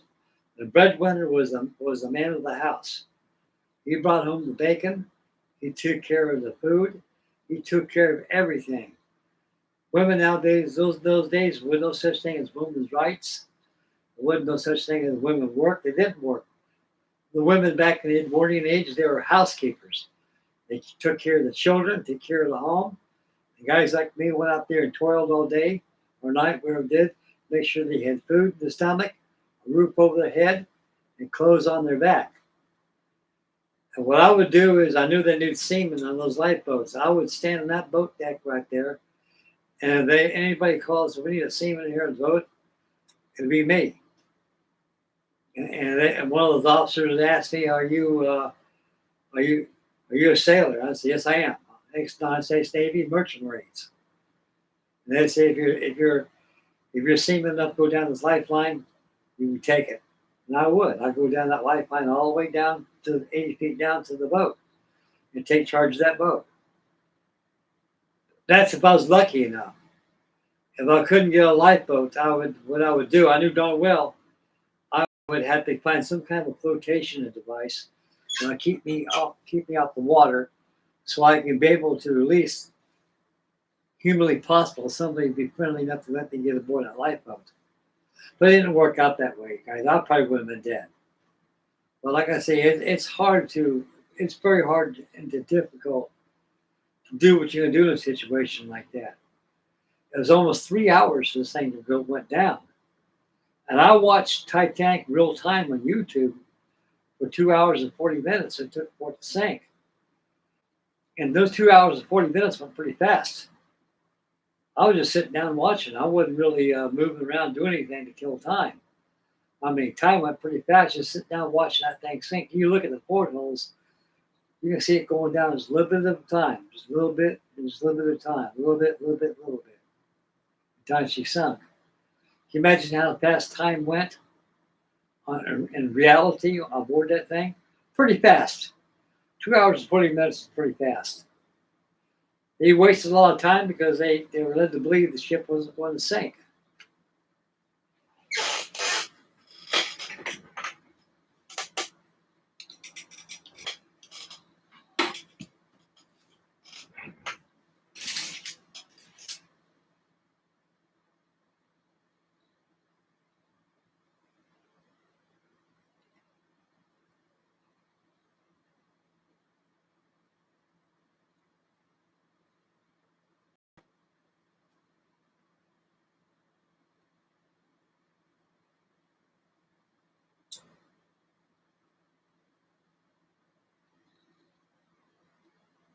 That's true. That's very true. There's not much you can do at that time, especially the third class. It's pretty much everybody put themselves back in the day. Of course, the women, children always go first, which is true. But there's a lot of people out there that didn't go by that too, A lot of them say, "Hey, let live," And everybody wanted to live. They didn't want to die. So, like I say, it's hard to say what you would do. Like watch Night to Remember. When Molly Brown says, "Sir, sir," and they stopped lowering the boat and said, "We are seamen in this boat here. We don't know. We got nobody here." And that's when it says, that's when he yelled, "Anybody a sailor? Is there a seaman here that can be able to land his lifeboat?" Says, I can. So, are you a sailor? So, no, I'm a yachtsman. Yachtsman's good enough. He said, "If you're seeing enough go down his lifeline, here you go." And he did. That could have been me. That's what I would have done. Saved my life. Knowing my kids are saved. And if I saved my life being a lifeboat captain on a lifeboat, I'd be for the Carpathia, I'd be with my wife and kids. I've been one of the most fortunate people that would have been. But chances are, reality, it probably never would have worked out that way. So I would have went down with the ship, or I would have died out there in the water. Like I say, it wasn't very long to die out there,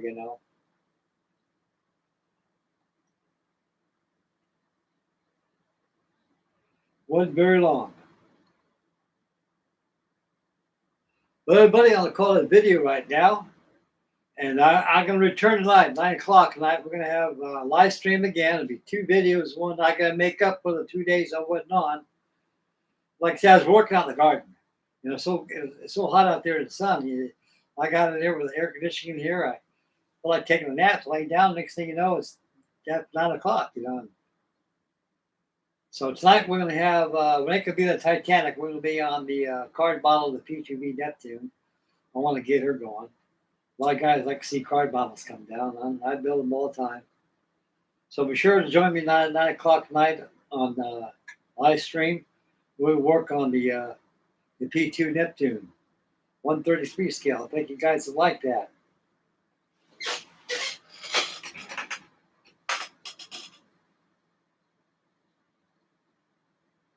Okay, there you go. Thank you very much for tuning in.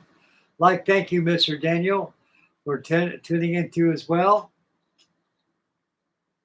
And Sir Lindsay's Builds, thank you very much. And we got Space Model.